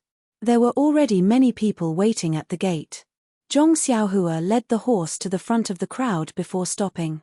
When Zhong Xiaolong got off the horse, Zhong Xiaohua handed the horse's reins to the Liu family members who came over. Everyone cupped their hands to Zhong Xiaolong and said, "Groom, congratulations, congratulations." Zhong Xiaolong also happily returned everyone's greeting. Then, everyone opened up a path. Zhong Xiaohua looked up and saw a wooden shelf next to the gate. On the shelf, there was a bow. This was the custom of the countryside. The first thing the groom did when he got married was to shoot 3 arrows into the sky at the bride's gate. It meant to drive away all the evil spirits. In the past, when other people were getting married, they had seen this before. However, although Zhong Xiaolong's arm injury was healed, the work in the field was still a problem. How could he draw the bow and shoot arrows? It seemed that this matter could only be done by the best man, Zhong Xiaohua. However, Zhong Xiaohua was only a 12 or 13-year-old child. Letting him draw the bow was too far-fetched. Everyone looked at each other. Zhong Xiaolong thought about it and walked forward, preparing to take the bow. Zhong Xiaohua was anxious. She quickly rushed forward and pulled her brother, saying, "Big brother, your arm just healed. How can you pull this thing?" If there is any injury, wouldn't all the previous efforts be wasted? Let me do it.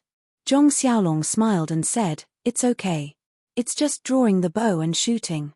I still have the strength. You're still young. How can you draw the bow and shoot arrows? Zhong Xiaohua also smiled and said, Big brother, you're looking down on me. I can work in the field myself. How can I not have the strength? Let me try. If I can't do it, you can do it. We won't lose face, don't you think? Zhong Xiaolong thought about it and agreed. Anyway, the best man did things for the groom during the wedding. If Xiaohua really couldn't draw the bow, then he could only do it himself. Mr. Liu probably knew that his arm wasn't good enough. The bow on the shelf should be a soft bow that didn't need too much strength to draw. Zhong Xiaohua walked to the shelf and took the big bow from the shelf that was as tall as him. He felt that it was very heavy. He had never used a bow before, so he thought that all bows were very heavy, so he didn't care. Then, he picked up an arrow without an arrowhead from the shelf and put it on the bow. He turned around and asked Zhong Xiaolong, Big brother, where should I shoot? Zhong Xiaolong pointed to the sky outside the village and said, over there. Zhong Xiaohua agreed and imitated the way he used to look at people. He got into a horse stance and then faced the sky and pulled the bowstring with all his strength. However, the bowstring was very tight. Zhong Xiaohua pulled it about 30% full and he couldn't pull it anymore. He couldn't help but blush. Normally, he should release his hand and shoot the arrow. But this was his first time shooting an arrow. Moreover, he used to see others pull the bowstring like a full moon, so he thought that it must be completely pulled. So, he took a deep breath and moved his two arms. Sure enough, he felt a force coming from his arms. He shouted and the bow was immediately pulled into a full moon shape. He confidently looked at the morning glow outside the village and released the tight bowstring. The arrow flew out like a meteor with a su sound. Looking at the arrow flying far away, Zhong Xiaohua felt a sense of joy in his heart. Zhong Xiaohua used the same method for the remaining 2 arrows and shot them far away from 8 Mile Gorge. After the 3 arrows were shot, Zhong Xiaohua felt that his arms were sore and numb. He couldn't lift the bow and couldn't put it back on the shelf. At this time, everyone was applauding and praising Zhong Xiaohua's strength. Only Zhong Xiaolong saw the abnormality. He quickly walked in front of Zhong Xiaohua and took the bow.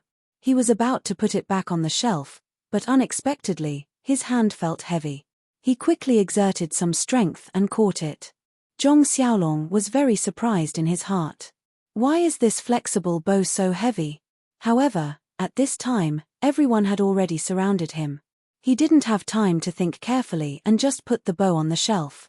He was surrounded by people and walked into the Liu family's courtyard, leaving the bow alone on the shelf.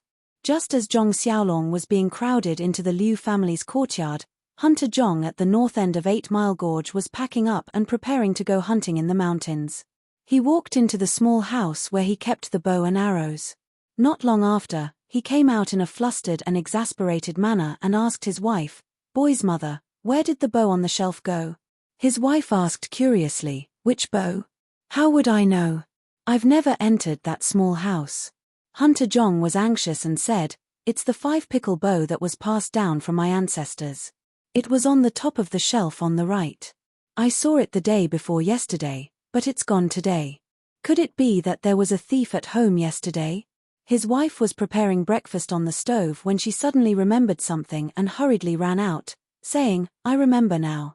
Boy's father, Teacher Liu, sent someone to borrow a flexible bow yesterday. It must be for his son-in-law today. He was afraid that he wouldn't be able to draw it, so he specifically asked for it. At that time, I was packing the child's clothes, so I asked someone to get it himself. I remember you said that there was one on the shelf that you made for fun, so I told him." Hunter Zhong asked, "Did you see it when he took it out?" His wife said shamefully, "He did tell me, but wasn't it just a toy that you made blindly? I was too lazy to look at it, so I let him take it away." Hunter Zhong immediately scolded, "You prodigal woman, you didn't even take a good look at what you borrowed. He took away our ancestral bow, and you were too lazy to look at it. Moreover, Teacher Liu has always been very good to us. All the children in our village were taught by him. There must be a reason why he specially came to borrow a flexible bow. Look at you now, you gave him a bow that no one has been able to draw for more than 10 years. Aren't you purposely making him lose face? I'll see how I'll deal with you when I come back. After saying that, Hunter Zhong hurriedly ran out in a panic. When he ran to the Liu family's main gate, Zhong Xiaolong and the others had already entered the courtyard. The strong bow that had been passed down from his ancestors was placed on the shelf at the entrance. In his opinion, it must have been thrown there because no one had been able to draw it. At this moment, he just happened to see someone poking his head out from the Liu family's main gate. He said thoughtfully, "Liu San tell teacher Liu that I'm taking this bow and arrow." The person inside responded, "Okay, got it." Hunter Zhong hurriedly took the bow and hugged it to his chest like it was a treasure. He hurriedly left with a guilty look on his face, afraid that someone would stop him and scold him for using a bow that no one had been able to draw. With his mind preoccupied, he did not notice that the 3 arrows without arrowheads that should have been placed on the shelf had all disappeared. At this moment, Zhong Xiaolong, accompanied by Zhong Xiaohua, had already walked to the door of Liu Qian's boudoir. According to the village's rules, if the groom wanted the bride to open the door, he must answer the bride's question. Only when the answer was satisfactory could the groom open the door. In fact, most of the people who asked questions were the bridesmaids and the others. The bride would not make things difficult for her future husband. Zhong Xiaolong was also facing the same problem now. Mr. Liu had always treated people with poetry and literature. Most of the people in this courtyard were also scholars. There was not a single person who knew martial arts. Otherwise, Zhong Xiaohua's shocking 3 arrows would not have gone unnoticed. Although Mr. Liu had told his friends and students in advance that his son-in-law came from a peasant background and they should not make things too difficult for him, to be honest, Mr. Liu's smart and virtuous daughter had more than 1 or 2 people in mind. Today, she was actually married by someone who was not in her circle. There were a few guests who felt indignant in their hearts. However, of course, they could not be very obvious in front of Mr. Liu. There were a few nosy people who were thinking about how to make things difficult for Zhong Xiaolong on the bride's issue. Liu Yeye was of course Liu Qian's bridesmaid. This girl had always been a person who was not afraid of trouble. Moreover, she never thought before doing things. Thus, her first question was, let Zhong Xiaolong write a few words to show off his calligraphy. When this question came out, Liu Qian, who was in the boudoir, glared at Liu Yeye and asked, "Whose idea was this? Why didn't you tell me?" Liu Yeye said in a sweet voice, "Sister, it was a group of people outside who said it. It's okay to make brother-in-law lose face now. It's also good to urge him to learn calligraphy properly in the future. What do you think?" Liu Qian smiled bitterly in her heart. "What can I say? Your question has already come out. Can I take it back? Sigh, I just don't know if Xiaolong will blame me in the future." Mr. Liu's face in the hall was also a bit ugly. This was obviously making things difficult for his son-in-law. However, marriage was about liveliness. No matter how much nonsense they made, they could not be blamed. It was better to see how Zhong Xiaolong would deal with it. If he really could not do it, he would just write something. It was not a big deal. After all, it was not a big deal anyway. Zhong Xiaolong and his brothers' faces were also very strange. What they were afraid of came true. Zhong Xiaolong sighed in his heart. He walked forward and prepared to write a few words to deal with it. At this time, Zhong Xiaohua once again pulled her elder brother's arm and said, "Don't be impatient, elder brother. Let me try. Can you do it?" Zhong Xiaolong was a bit doubtful. Zhong Xiaohua patted his hand and said, "It's still the same words. If I can't do it, you try again." Zhong Xiaohua walked forward and said to everyone, "It's still the same old words. My elder brother's arm injury has not healed yet. Let me write this for him." After he finished speaking, he walked in front of the prepared ink and paper. He lowered his head and pondered for a moment. Suddenly, his eyes lit up. He raised his head and said, "Everyone, for today's liveliness, we will not use this ink and paper." Everyone asked curiously, "Then what should we use?" Zhong Xiaohua asked, "Is there a ready-made mop? Today, I will use the mop to write a few big words for everyone. Mop. How do you write it? Someone asked curiously. While they were talking, someone had already brought the mop over. Zhong Xiaohua found a basin and poured the ground ink into it. She then placed the mop into the basin and dipped it in. She held the mop with both hands and carefully pondered in her heart. She picked up the mop and wrote 2 big words on the limestone slab in Mr. Liu's courtyard, misty. These 2 words were written in an ancient style. It was very elegant and full of charm. Zhong Xiaohua wrote it in one go, causing the surrounding people to be stunned. In the hall, Mr. Liu heard the commotion outside and suddenly came out of the hall. When he saw the 2 words on the limestone slab, he did not say anything. He carefully thought about it and was also stunned. Speaking of misty, these 2 words were originally the words on the token. That day, after Zhong Xiaohua asked someone to recognize it, she had simulated, tasted, and practiced more than once how to write it. Other words, such as Zhong Xiaohua, he would not be able to write it no matter what. However, these 2 words had already been deeply engraved into her heart. Naturally, she could write it at her fingertips. Of course, because she did not have the ability to enter the school, she would definitely be ridiculed if she wrote with a brush. But using a mop to write, she naturally did not have to worry about things like technique. Please add it to your collection, thank you. 0.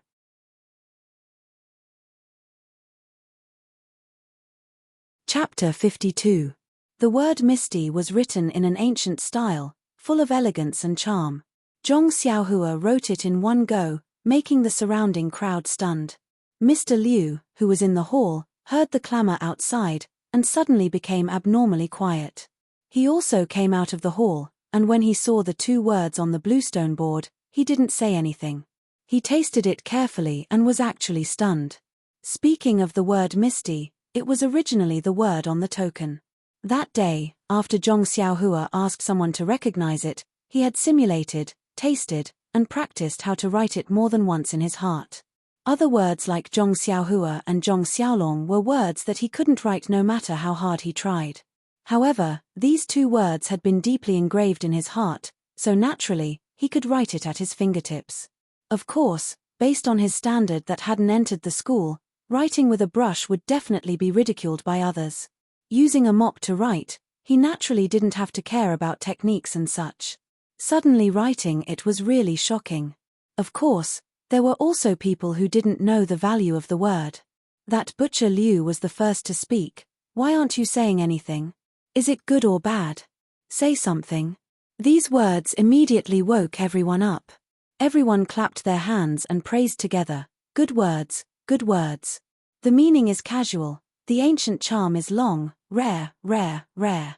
A few people who had ulterior motives couldn't help but praise. They muttered in their hearts, this Mr. Liu, the younger brother's standard is already so amazing, not to mention the older brother. He even said that he was from a bumpkin background. Isn't he too low-key? If this standard is considered a bumpkin, then what is our standard? Mr. Liu's gaze also moved from the bluestone board to Zhong Xiaohua.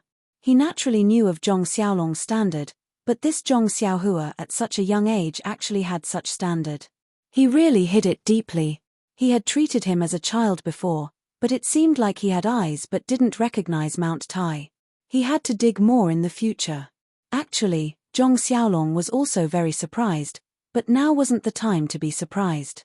He still had to face the bridesmaid's second question. Sure enough, the second question was still a literary question. Compose a poem. Zhong Xiaolong, Zhong Xiaohua, Liu Qian, and Mr. Liu broke out in cold sweat. Who was so shameless? Liu Yeye was also very innocent. She said with her big eyes, it's all the revenge of those disappointed people. Sister, if you want to blame someone, blame your charm. Zhong Xiaohua wanted to step forward again, but she was stopped by Zhong Xiaolong, who said, Xiaohua, look at big brother this time. Zhong Xiaolong lowered his head and pondered, pacing back and forth. Not long after, he raised his head and said to the crowd, ladies and gentlemen, I'm just a man who grows crops in the fields, I can't be compared to all of you. However, I've always believed that everyone in this world has their own role to play in survival. Scholars have their own uses, farmers have their own uses, no one can be missing. Today, I'll pretend to be cultured, and reluctantly compose a poem. After saying that, he raised his voice and said, I was originally a banished immortal in the heavens, wandering in the mortal world for decades. I was just waiting for the opportunity to meet the hidden dragon and soar into the heavens. This time, the crowd was stunned again. Logically speaking, this poem did not rhyme at all, and the word count was also wrong. However, the concept contained within was very distant, and the momentum was boundless. The crowd did not know how to evaluate it. At this time, Mr. Liu interjected and said, Nephew, this poem's concept is very good. The momentum is overwhelming. I hope nephew will study hard in the future and reach a higher level. When everyone heard this, they could not help but say, Mr. Liu, you're still calling him nephew. Shouldn't you change your way of addressing him? The crowd was in an uproar, and everyone said their own words. This second question was passed. At this time, Zhong Xiaohua gave Zhong Xiaolong a thumbs up. Zhong Xiaolong smiled and used his hand to wipe his forehead. It seemed that he was already sweating. When Zhong Xiaolong once again walked to Liu Qian's boudoir, the third question appeared. If the bride was compared to an object, what would you want it to be?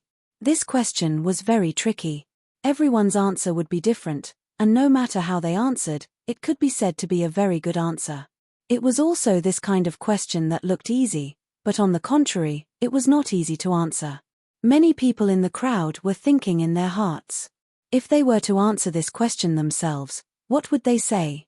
However, this question seemed to be too simple for Zhong Xiaolong. He did not even think and immediately answered, I hope that Qian Qian is a mirror given to me by the heavens. When I make a mistake, she can remind me and correct me. I hope that Qian Qian is a lotus flower given to me by the heavens. We can be harmonious, respect, and love each other forever. I hope that Qian Qian is a crutch given to me by the heavens. When we are both old, we can support each other and grow old together. Zhong Xiaolong's answer was so simple and straight to the heart. Everyone could not help but sigh in their hearts. Liu Qian indeed had a unique insight and found her true love. Originally, there were some people who were dissatisfied, but at this moment, they also felt Zhong Xiaolong's sincerity towards Liu Qian. They could not help but applaud and cheer. Liu Yeye, who was listening in the room, also had stars in her eyes. She smiled and said to Liu Qian, whose face was red and her eyes were sparkling, Sister, other people are all sour scholars.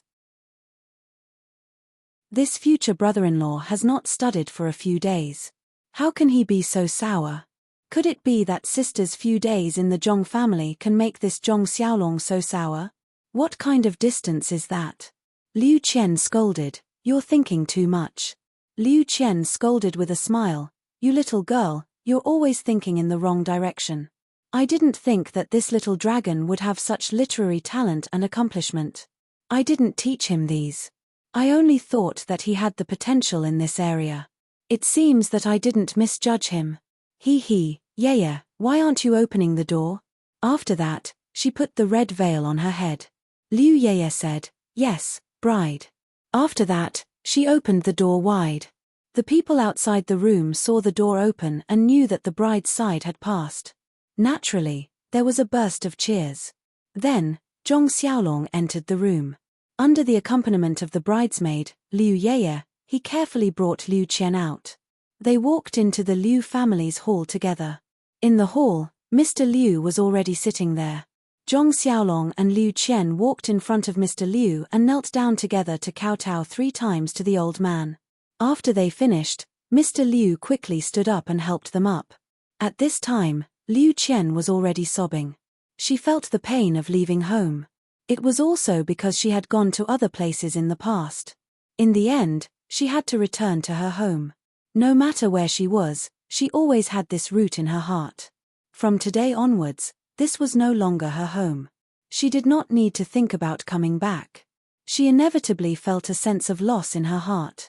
Thinking about the place where she grew up and thinking about her mother not being able to see this scene, how could she still control her feelings? Mr. Liu walked in front of Zhong Xiaolong. Zhong Xiaolong quickly called him father-in-law. Mr. Liu looked at Zhong Xiaolong's eyes and put Liu Qian's hand in his hand. He said, Xiaolong, I'll leave Qian Qian to you. You must remember what you said to me before. Treat her well and don't let her down. Zhong Xiaolong took Liu Qian's hand and said seriously, Father-in-law, I treat Qian Qian sincerely. In the future, you can look at me. I will definitely not let you down. Then, Mr. Liu walked in front of Liu Qian and took her hand. He said, Qian Qian, in the future, you are a member of the Zhong family. You must serve your in-laws well and live a good life with Xiaolong. I don't want to say anything else.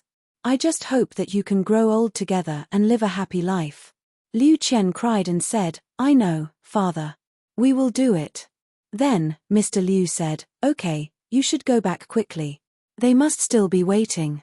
After saying this, Zhong Xiaolong took Liu Qian's hand and sent Liu Qian to the bridal sedan that had been waiting for a long time at the door. Then, he got on the horse and let Zhong Xiaohua lead the horse. Liu Yeye accompanied by the bridal sedan. She led the bridal sedan and walked slowly from the Liu family's gate to the village entrance. Mr. Liu watched from afar as the wedding crowd walked further and further away. He couldn't help but cry. The daughter that he had raised for such a long time was going to be married off in the blink of an eye. Even if she would live with him soon, she would not be the same person at that time. At that time, she would first be the daughter-in-law of the Zhong family. Thinking of this, Mr. Liu couldn't help but think of his deceased wife. It was a pity that she passed away early and couldn't see the scene of his daughter getting married. At this time, Liu Kai also came over. He supported his father and comforted him. Father, Xiaolong is a very good child. The people of the Zhong family are also very reasonable. Sister won't suffer any grievances when she marries over. Moreover, aren't you moving over to live with them soon? If there is anything, you will be the first to know. It's not much different from sister living at home with you now. Mr. Liu sighed and nodded. Then, he shook his head and turned back to the house. Zhong Xiaolong and the others took the bridal sedan out of the village entrance of Balagu. Looking at the sky, it was already late in the morning. He said to Zhong Xiaohua and Liu Yeye, looking at the time, it's already late. We have to hurry. Xiaohua, you ride with me. Yeye, you also sit in the sedan. It's only right for the bridesmaid to sit in the sedan. The two also followed Zhong Xiaolong's arrangement. One rode a horse and the other sat in the sedan. Only then did the wedding procession speed up and prepare to reach the Guozhuang house before noon. When Zhong Xiaolong and Zhong Xiaohua were dealing with the bride's family, the other people in the wedding procession had already been arranged to eat and drink. Even the horse that Zhong Xiaolong rode had been fed well. After coming out of Balagu, the horse no longer played music. At this time, everyone was full of energy and was ready to hurry. They still walked on the main road back. At this time, there were more people. Everyone was very interested in the wedding procession. Along the way, many people pointed at the wedding procession and commented on Zhong Xiaolong as the groom from time to time. They also guessed the appearance of the bride. It was a pity that the curtains of the bridal sedan were covered. Otherwise, everyone's eyes would look there, hoping to see the beauty of the bride. 0. Chapter 53. The wedding procession hastened their journey and after walking for a while, they arrived at the main road that led to the Guozhuang house. Zhong Xiaolong looked at the sky and said, it's still early and we're already halfway there. There shouldn't be a problem for us to rush back to the Guozhuang house. Let's rest for a while so that we can rush back in one go. Other than Zhong Xiaolong, Zhong Xiaohua, Liu Qian, and Liu Yeye, the rest of the group were all walking. Putting aside the fact that the sedan bearers were already exhausted from carrying people, the band members were also carrying a few kilograms of heavy instruments.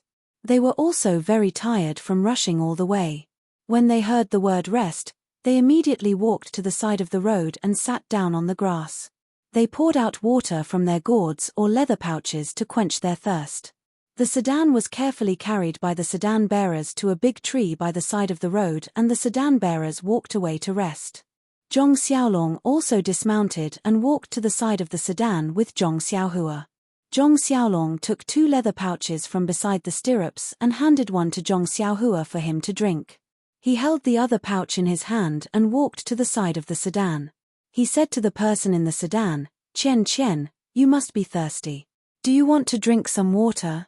Liu Qian did not speak, but it was the bridesmaid Liu Yeye who spoke first. "Elder sister probably isn't thirsty. She's still reminiscing about the twin lotus flowers on one stalk. Why are you thinking about your bride? Isn't I still in this sedan? Why are you asking me if I'm thirsty?" Zhong Xiaolong and Liu Yeye had only met a few times and had heard from Liu Qian that this cousin of his had a straightforward personality. Now that he saw her mocking him, he did not mind and only said, "Isn't she the elder sister? You're the younger sister. Of course I should ask the elder first." Liu Yeye continued, "Oh Tilda, I didn't expect brother-in-law to be so quick-witted. Why didn't I see it before? TSK, elder sister's eyes are really sharp." Then she curled her lips and asked softly, "Elder sister, do you want to drink some water?" Liu Qian's head was still covered with a red veil as she said in a low voice, "I'm not too thirsty, but I still want to drink some to moisten my throat." "If you're thirsty, you can drink first." Liu Yeye said, "All right then, I'll drink it first. I've been busy with your matters since I woke up this morning. I haven't had a single drop of water. Just now, I've talked a lot with them in your room. My mouth is already dry. Wait for me to finish drinking it, then I'll give it to you." After saying that, Liu Yeye lifted the curtain of the bridal sedan chair and walked out. Zhong Xiaolong was standing beside the sedan. When he saw Liu Yeye come out, he quickly handed over the leather bag filled with water. At this time, from the direction of Lu Town, a few people on horses galloped over. The 3 in front were very handsome horses. The 3 people on the horses looked very similar. Their faces were charred black, their eyes were squinted, and they had a lecherous look. They were about 40 years old and wore very bright clothes. The 4 people behind them were ordinary tall horses. The people on the horses were of different height and weight, but they were all dressed in black and had weapons at their waists. Their eyes occasionally wandered around the road, and they seemed to be very careful. These people saw Zhong Xiaolong and his group of people who were listening and resting at the side of the road from afar. They didn't care and hurriedly took a few glances before passing by. Coincidentally, one of the 3 in front was tilting his head and waving his whip when Liu Yeye came out from the bridal sedan chair. She used her hand to take the leather bag handed to her by Zhong Xiaolong and gave Zhong Xiaolong an angry smile. That Liu Yeye was originally round and smooth, and her eyebrows were delicate. Today, she was Liu Qian's bridesmaid, so she dressed up even more beautifully. Zhong Xiaolong didn't think much of this smile, but the person on the horse had a burst of lewd light in his eyes. He couldn't help but let out a yi sound. Immediately, he tightened the reins in his hand and gradually slowed down the horse.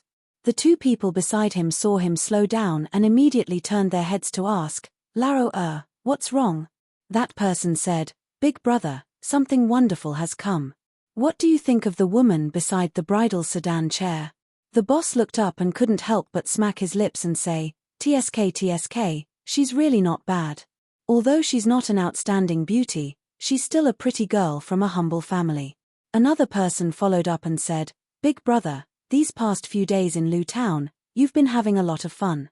These words are used very well."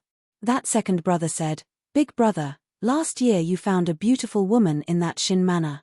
You obtained both wealth and beauty and had a fat new year. I, your brother, have seen you make her the wife of your stronghold. My heart itches.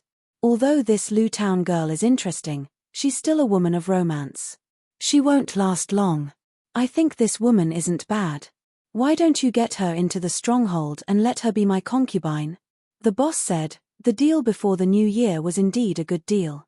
I thought it was his family who dug up the jewels from the mountain and we just took the jewels. Who knew that the woman in his family was so beautiful? How could I let her go? However, second brother, this place is not far from Lu Town and is on the official road.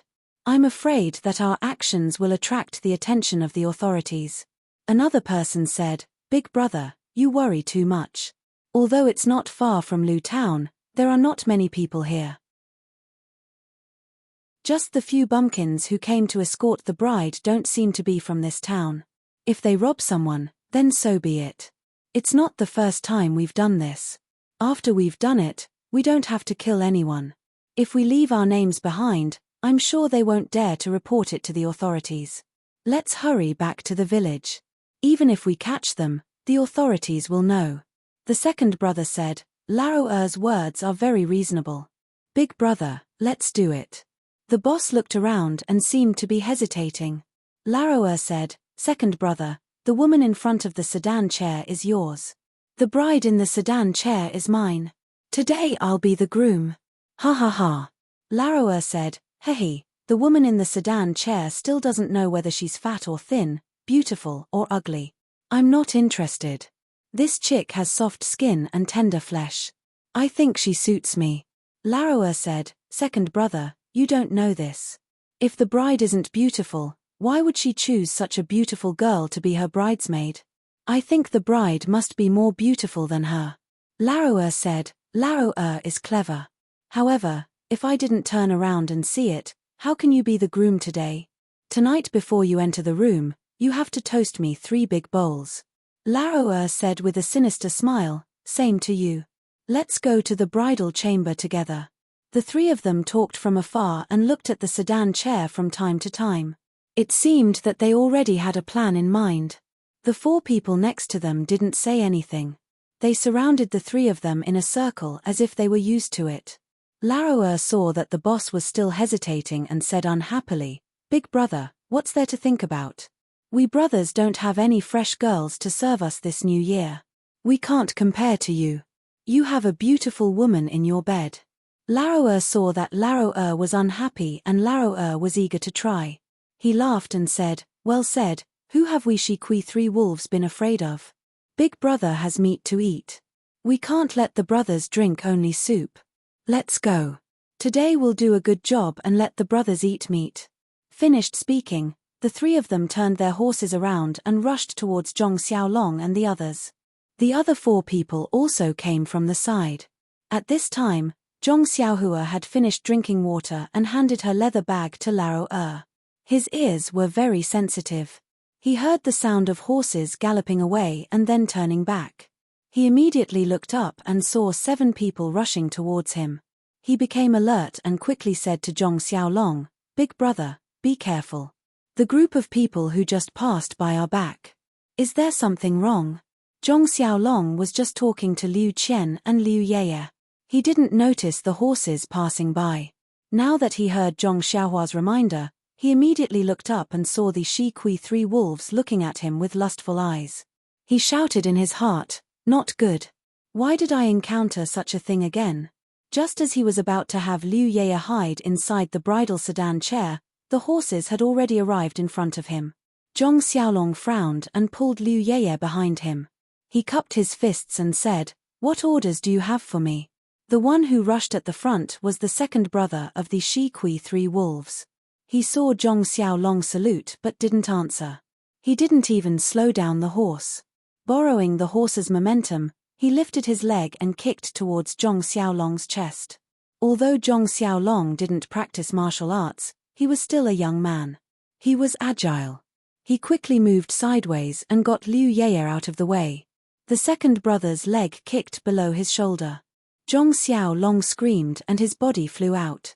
He fell on the side of the road far away. A mouthful of blood spurted out from his mouth and he fainted on his back. The water bag was also thrown far away, allowing the water to gush out. Zhong Xiaohua saw that his big brother was injured. He was shocked and wanted to run over. The third brother of the she 3 wolves rode a horse and rushed towards him. He raised his hand and whipped. Zhong Xiaohua saw the whip coming and quickly dodged. He raised his hand and wanted to grab the whip. However, he had exhausted all his strength to pull the bow and shoot arrows this morning. At this moment, his arms were still sore and he couldn't use any strength. He watched the whip hit his face and could only tilt his head as much as possible. The whip fell on his shoulder. Zhong Xiaohua also screamed "Ah!" and fell to the ground. The whip on his body was burning hot and he couldn't help but cry. After the second brother and the third brother of the Shi-Kui 3 wolves succeeded, they didn't stop. Instead, they rushed to the rest of the people resting on the side of the road and raised their whips to hit them. The eldest brother ran to the front of the sedan chair. He didn't move forward. Instead, he tightened the reins and stopped. Seeing the second brother and the third brother running to the others, he said to the other 4 people around him, "Go and help them." The other 4 people immediately pulled out their weapons from their waists or horses and outflanked them from different directions.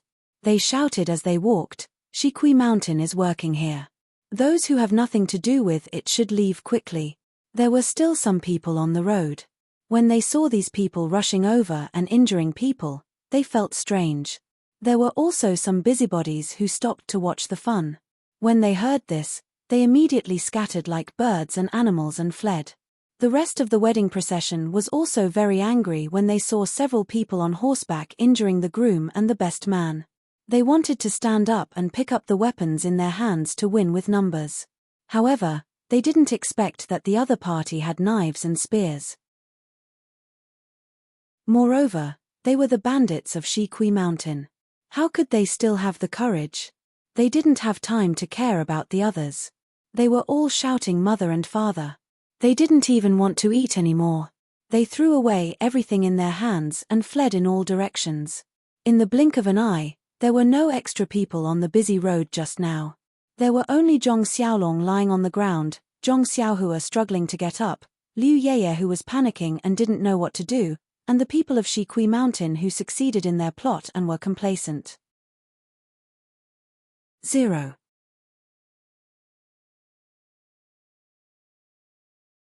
Chapter 54. When the people of Shitsue Mountain saw the wedding procession running away, they didn't chase after them. They knew that these villagers were timid and wouldn't come back for a while. If they didn't kill them, they wouldn't resist. When they had the courage to come back, they would have returned to Shitsue Mountain. Liu Qian, who was in the bridal sedan, didn't know what had happened. She heard Zhong Xiaolong's words after Liu Yeye went out, so she knew that someone was coming. Then she heard Zhong Xiaolong's scream. She felt pain in her heart and wanted to get out of the bridal sedan. However, the custom in the countryside was that the bride couldn't take off the red veil before entering the bridal chamber, so she hesitated. Then she heard Zhong Xiaohua's scream and the shouts of the people of Shitsue Mountain. She immediately knew that something was wrong. She made up her mind, tore off the red veil, opened the curtain and walked out. What she saw was Liu Yeye's trembling shoulders and the head of Shitsue Mountain's lecherous and regretful eyes. At this time, Liu Qian, who had been nourished by the well water of the Zhong family, was not at the same level as Liu Yeye. Her skin was as smooth as jade, her eyebrows were beautiful, and her almond-shaped eyes were charming. If she was not very beautiful in the eyes of young ruffian Lu Zhen a few months ago, now she was a beauty. In particular, her temperament, which was changing, was even more fascinating, like a fairy in the human world. The head of Shitsue Mountain couldn't help but feel regretful. This flower was picked by his third brother, who probably wouldn't let go. It was rare for him to take advantage of her. What a pity. Liu Qian didn't pay attention to the head of Shitsue Mountain, nor did she comfort Liu Yeye. Instead, she ran to see Zhong Xiaolong, who had fainted. At this time, Zhong Xiaohua also stood up. She endured the burning pain in her body, clenched her teeth, and didn't let her tears fall. She walked step by step towards her eldest brother. At this time, Zhong Xiaohua had no other thoughts. The seed that had been brewing in her heart for a long time had bloomed. She had made up her mind that she would no longer live a life of being at the mercy of others. If she survived today, she would only choose one path in the future, which was to practice martial arts. She would use absolute force to protect herself, her family, and the people in the world who needed to be protected. She would no longer allow others to trample on her dignity and the happiness of her family. At this moment, our Xiaohua had transformed, matured, and found a goal in life. However, the crisis was not over yet, but Zhong Xiaohua no longer cared about this. He knew that no matter how tragic the ending was, time would always pass and the end would come. He would face it bravely even if he lost his life. The people of Shitsue Mountain naturally didn't know that they had added fuel to the fire to promote the development of the martial arts world. At this time, they were arrogantly riding back, ready to snatch the fat meat in their mouths. Liu Qian ran in front of Zhong Xiaolong and knelt down. She looked at his blood-stained chest with heartache. She carefully picked up his head and placed it on her chest. She used her nails to pinch Zhong Xiaolong's philtrum. Liu Qian did not cry. She knew her situation. Any helpless action would only make the villain more arrogant. Perhaps her fate had been determined. She also had to say goodbye to her lover. When Zhong Xiaohua staggered to Zhong Xiaolong had slightly opened his eyes. He looked at his bride helplessly and was extremely indignant in his heart. Although the other party hurt him without talking, he, who had woken up, naturally knew the other party's intention. However, how could he resist? He looked around with difficulty. By the side of the road, there were only things left on the ground. There was not a single person. He sighed inwardly. The shoulder of the hand that had just recovered was dislocated by a kick. He could not move it. He used his other hand to hold the hand that was pinching his philtrum. He did not say anything. The two of them looked at each other. There was only deep love and endless resentment. Zhong Xiaohua looked at his beloved elder brother and his favorite sister-in-law. Such a scene made his heart ache. Liu Yeye, who was beside the sedan chair, saw Zhong Xiaolong wake up and quickly ran over.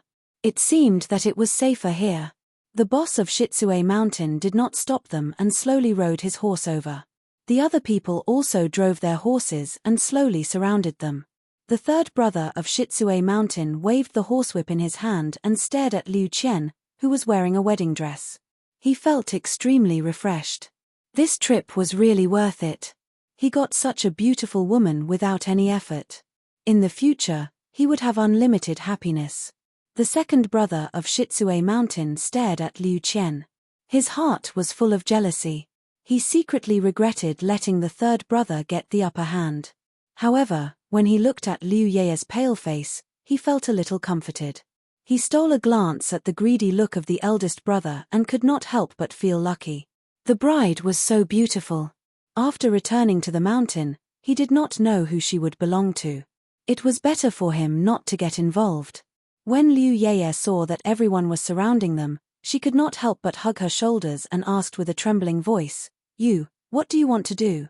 The second brother of Shitsue Mountain said with a lewd smile, "We don't want to do anything. It's just that when we see this little brother being the groom today, our hearts are also itching. We want to be the groom and have a taste. How about it?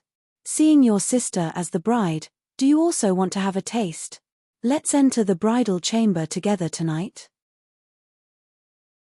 In fact, she already knew what the ending would be. At this time, when she heard the other party's affirmative answer, Liu Yeye was speechless. She just said in fear, you. Liu Qian's face was also as white as paper. She was very scared. But she held her lover's hand in her hand, so she did not tremble. Zhong Xiaolong said weakly, "Heroes, there are countless beauties in Lu Town. How can my wife enter the eyes of heroes? If you can let us husband and wife go today, we will definitely go bankrupt and send all our property to Shitsue Mountain in the future." The third brother of Shitsue Mountain laughed and said, "Your wife's beauty is very good in our eyes. It's your blessing to take a fancy to her. If you know what's good for you and let her go with us, we can still spare your lives. Otherwise, all of your heads will be chopped off. You won't be able to marry a wife even if you want to." The second brother of Shitsue Mountain also laughed and said, "You don't look like a son of a rich family. What gold and silver jewelry can tempt us? It's better to obediently give them away." At this time, from the distance of the main road, another person riding a horse rushed over. The people of Shitsue Mountain heard the sound of horse hooves from afar. They all looked up and saw that it was a person, so they did not care. Only the eldest brother frowned and said, "Why are you being so long-winded with them? Take them and leave. From time to time, there will be people passing by on the main road. Don't run into a large group of people. If they don't let go, chop off their heads." The second brother and the third brother heard this and their expressions turned cold. They immediately agreed and jumped off the horse. They each rushed to Liu Yeye and Liu Qian. Seeing the bad guy rushing to the eldest sister-in-law, Zhong Xiaohua immediately blocked in front. The third brother of Shitsue Mountain reached out and grabbed Zhong Xiaohua's neck like lightning. He shook his hand and threw her to the side of the road. Then he reached out and grabbed Liu Qian's hand and pulled her onto the horse. Zhong Xiaolong pulled Liu Qian's hand hard, but he couldn't pull away the third brother of Shitsue Mountain. He watched Liu Qian's hand fall away from his own hand. His hand fell weakly on his chest and touched something hard on his chest. Suddenly, Zhong Xiaolong's eyes lit up. He seemed to think of something. He shouted, "Heroes, my family has relatives from Misty School. I have a token here as proof. We are all Jianghu people. Can you give me some face?" Misty School? The people of Shitsue Mountain were stunned. The second brother and the third brother let go of their hands. Liu Qian and Liu Yeye quickly returned to Zhong Xiaolong's side. The man riding a horse on the main road just passed by them at this time. He was concentrating on the road and didn't pay attention to the movement on the side of the road. When he heard Misty School, his ears couldn't help but twitch, and then he slowed down the horse. However, the people of Shitsue Mountain were focused on Zhong Xiaolong and didn't notice. The eldest brother of Shitsue Mountain jumped down from the horse and walked to Zhong Xiaolong and said, "Where is the token? Let me see." Zhong Xiaolong hurriedly used his good hand to take out the token that he accidentally put in his arms with difficulty and handed it over. The eldest brother of Shitsue Mountain carefully took it and looked at both sides carefully. His face was a little gloomy. He then handed it to the second brother and the third brother. The two of them also looked at it very seriously. Then they also handed the token to the eldest brother with a gloomy face. The three of them looked at each other. Their eyes were fierce and they didn't speak anymore. Then, the eldest brother put the token into his arms and said with a sinister smile, "What kind of bullshit token is this? The firewood picked up from the pile of firewood dares to be called a token? Do you know what Misty School is? You still dare to say that you have relatives? Forget it. I originally wanted to spare your lives. Now, I'll do you a favor and save some food for your family. I'll send you to the underworld to rest." At this time, Zhong Xiaohua had stood up from the ground and walked to the eldest brother. She gritted her teeth and said, You want to kill us to silence us?"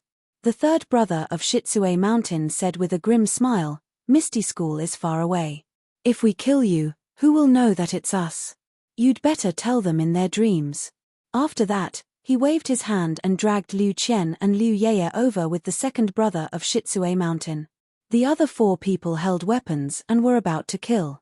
At this critical moment, a voice came from behind, who said that Misty School is far away. There is an ancient poem that says it well. Far away is close at hand. The people of Shitsue Mountain looked back. It was the person who came from afar. They thought that he had gone far, but unexpectedly, he still stayed on the roadside. They saw that the man was tall and handsome. He was wearing grey clothes and there was a sword hanging on his waist. When the eldest brother of Shitsue Mountain saw the man coming over, he hurriedly stepped forward and saluted. He said, "I'm Shitsue Mountain's third wolf. I'm here to do something. May I know your name?" The man smiled back and said, "I'm Misty School's Lu Yuming. Nice to meet you. I heard that I sent relatives here, so I came to see. Where is the token? Please let me take a look." The eldest brother of Shitsue Mountain said, "Xiaoxia Lu is mistaken. How can this person be a relative of your sect? Just now, he took a fake token and wanted to impersonate it, but I put it away. Xiaoxia Lu doesn't need to see it." Lu Yuming still smiled and said, "Whether it's real or fake, my Misty School has the final say. Please let me take a look. I promise that as long as it's not an ethereal token, I'll leave immediately." 0.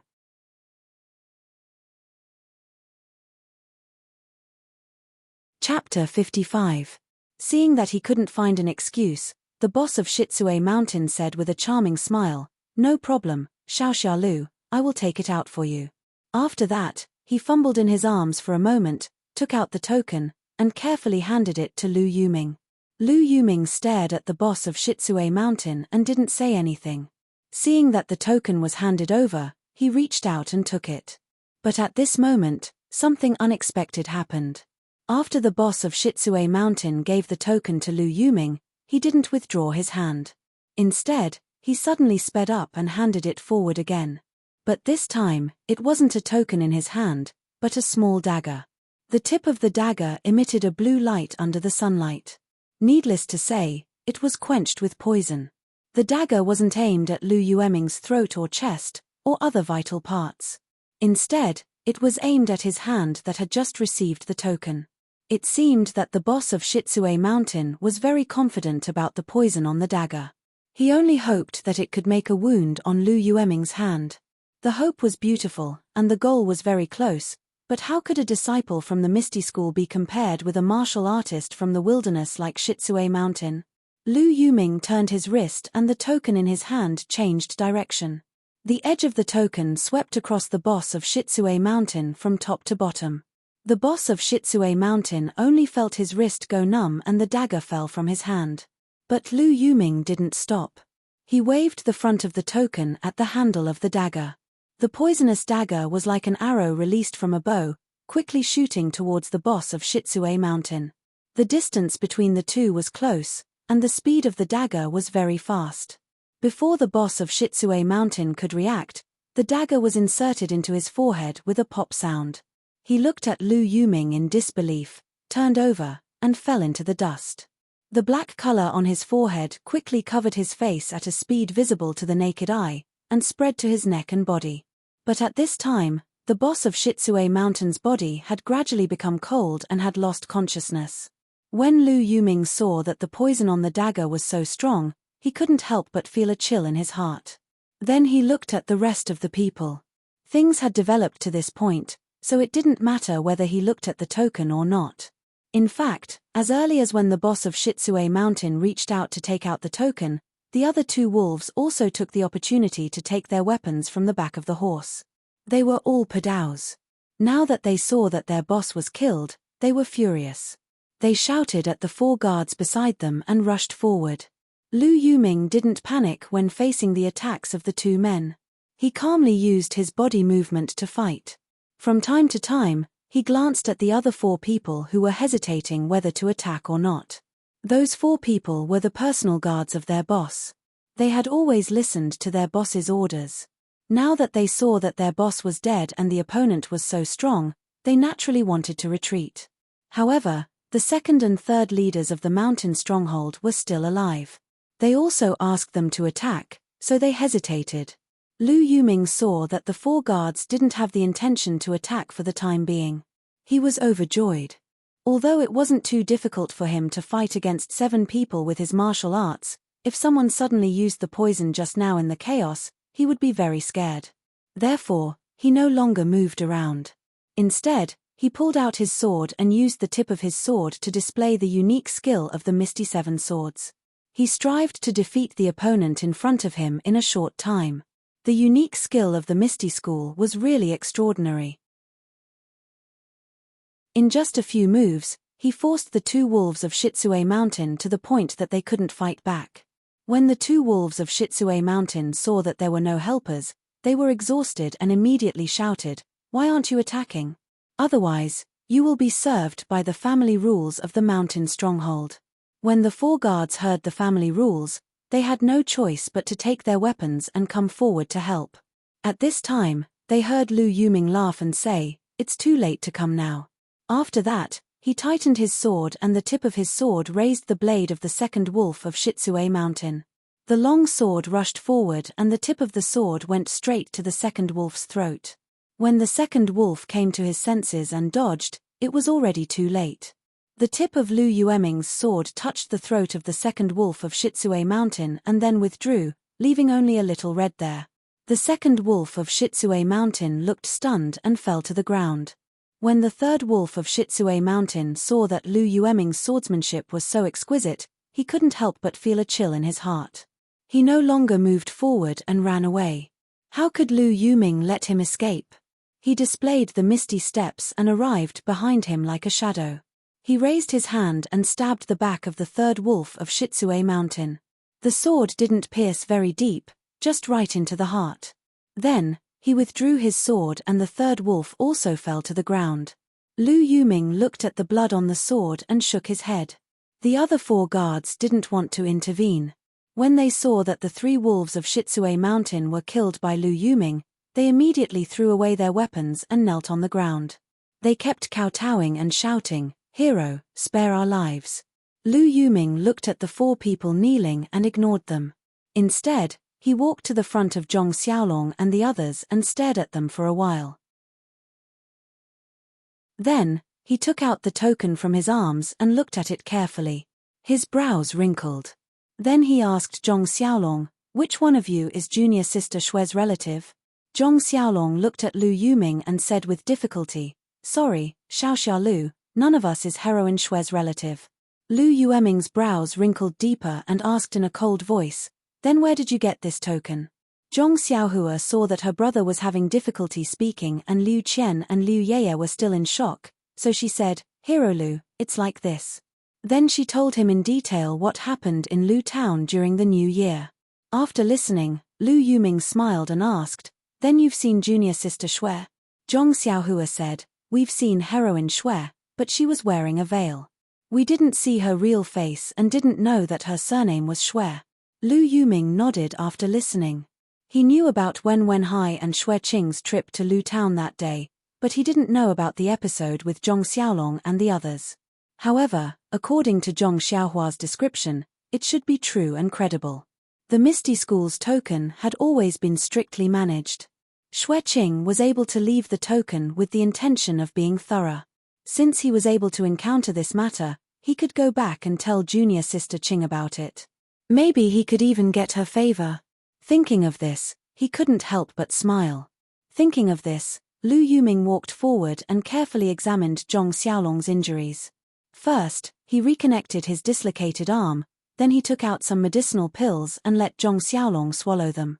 The poor Zhong Xiaolong was injured the last time he saved Liu Qian. This time, before he could marry Liu Qian, he was gloriously injured again.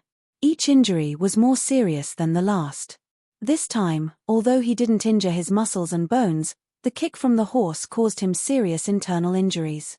He wouldn't be able to recover without resting for half a year. Of course, Lu Yuming didn't know about the well water, so he could only tell Zhong Xiaolong to rest well for half a year. After taking care of Zhong Xiaolong's matters, Lu Yuming turned his head and looked at the 4 guards kneeling at the side. He seemed to be thinking about how to deal with them. The 4 guards looked at Lu Yuming and knew that this was the moment to decide their fate. They immediately kowtowed again. Some of their foreheads even bled. Zhong Xiaohua couldn't bear to watch from the side. Lu Yuming seemed to see Zhong Xiaohua's eyes. He smiled and asked, "Xiaohua, how do you think we should deal with them?"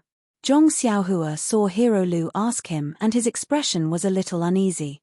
He whispered, "Since they didn't hurt us or anyone else, I think it's better to let them go." Lu Yuming looked at him with interest and said, "Are you pitiful because they are kowtowing?" Zhong Xiaohua blushed and said, "Yes, looking at them kneeling there and kowtowing non-stop, they are really very pitiful." Lu Yuming put away his smile and said, "Xiaohua, you have to remember. Pitiful people must have a hateful side. Just now, it wasn't that they didn't want to hurt people. First, their fort master didn't give the order to kill people. Second, this is the Great Tao. Killing people will cause a lot of trouble. They probably can't afford to provoke it. If the one being killed now wasn't their fort master but me, do you think they would be so pitiful? Do you think they would spare your lives?" Zhong Xiaohua nodded thoughtfully. Lu Yuming continued, "Do you know what it means to eradicate evil completely? It means to eradicate evil completely. Don't leave a trace of evil behind. If I let them go today, they might come looking for trouble tomorrow. At that time, you will want to cry but have no tears." When the 4 people heard Lu Yuming educate Zhong Xiaohua like this, they all raised their heads and looked at each other. They immediately fled in all directions. How could they be in such a sorry state just now? Lu Yuming looked at Zhong Xiaohua's stunned expression and chuckled. He seemed to have been prepared. First, He picked up the padao of the 2 wolves of Shitsue Mountain. One in each hand, he pulled it out from the left and right. The padao was like a rainbow piercing through the sun. It pierced into the back of the 2 people. Poochie, the remaining force didn't decrease. It rushed forward and was firmly nailed into the ground. The moment Lu Yuming threw out the padao, he immediately used his lightness skill to chase after one of them. In the blink of an eye, he was behind that person. Lu Yuming stretched out his hand and stabbed his sword into the back of the person's heart. After pulling out the sword, he didn't check and immediately slanted to chase after the other person. The last guard seemed to have good lightness skill. By the time Lu Yuming chased after him, he was already dozens of feet away. Lu Yuming took a deep breath and sped up his pace. His body seemed to fly as he quickly floated towards that person. Not long after, he caught up behind him. That person seemed to have felt Lu Yuming's pursuit and shot a hidden weapon at him. Lu Yuming didn't dare to catch it. He used one foot to flip into the air and avoided the hidden weapon. Then, his body stretched out in the air and his sword pierced the top of that person's head. This place was very far away from Zhong Xiaolong and the others, but Zhong Xiaohua still clearly saw the moment the sword pierced the top of that guard's head. After Lu Yuming killed the last guard, he didn't stop. He turned around and returned to the original place. Looking at Zhong Xiaohua's stunned expression, he shook his head. He wiped the bloody sword on the clothes of the dead person and put it back into the scabbard. Lu Yuming walked in front of Zhong Xiaolong and the others who were also stunned. He handed over the Misty School token and said, "You should keep this token. It's hard to guarantee that it will be useful in the future." 0.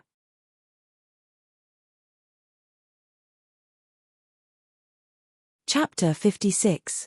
Zhong Xiaolong hurriedly and carefully placed this thing that had saved his family's lives into his arms.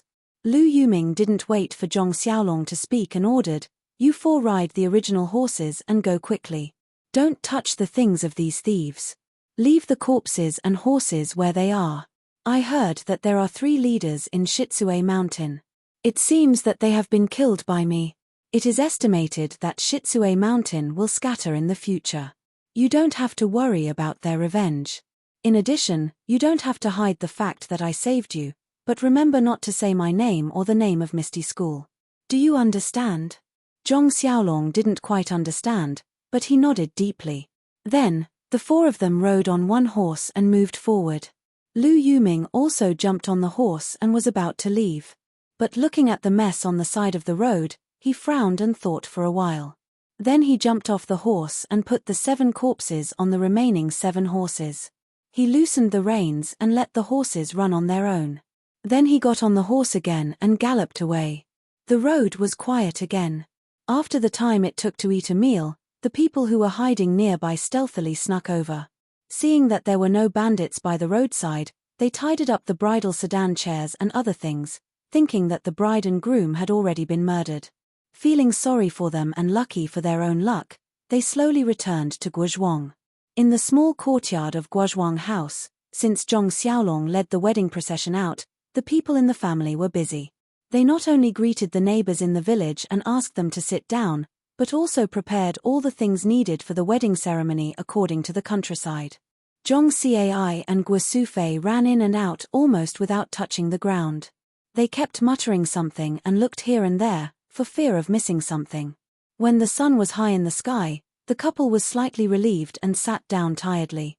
This poor family was so tired to marry a wife.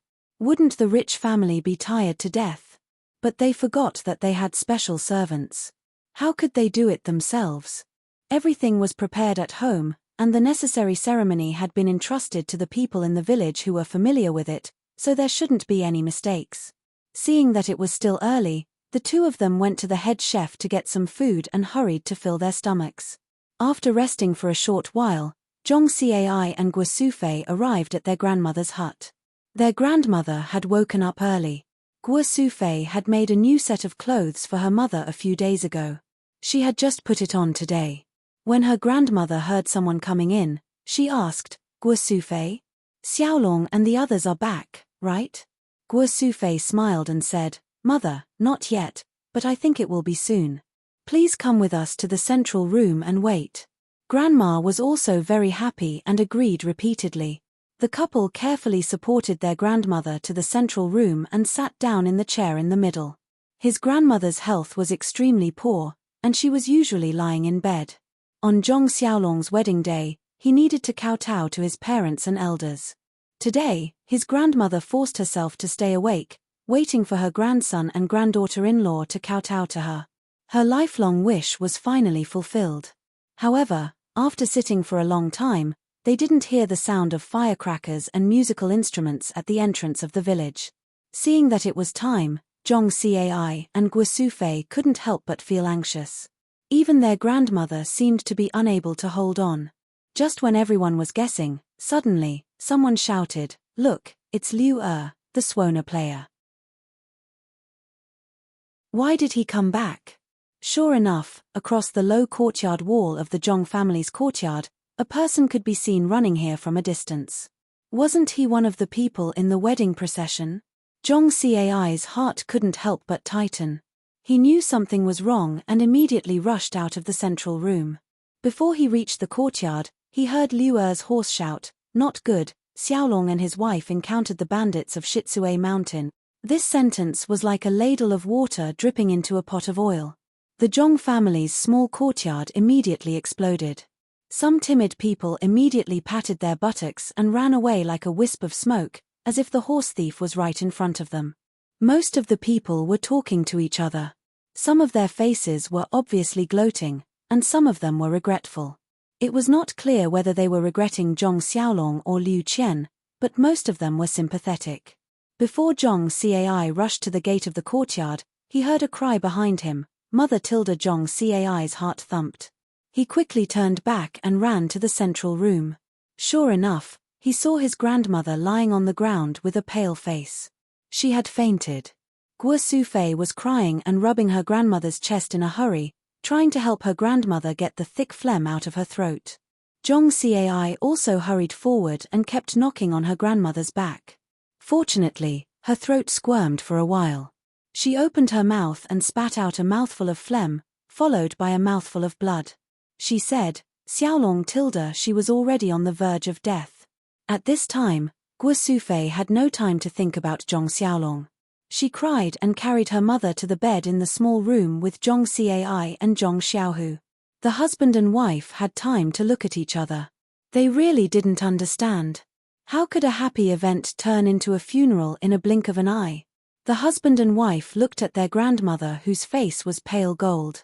They felt like a knife was being twisted in their hearts.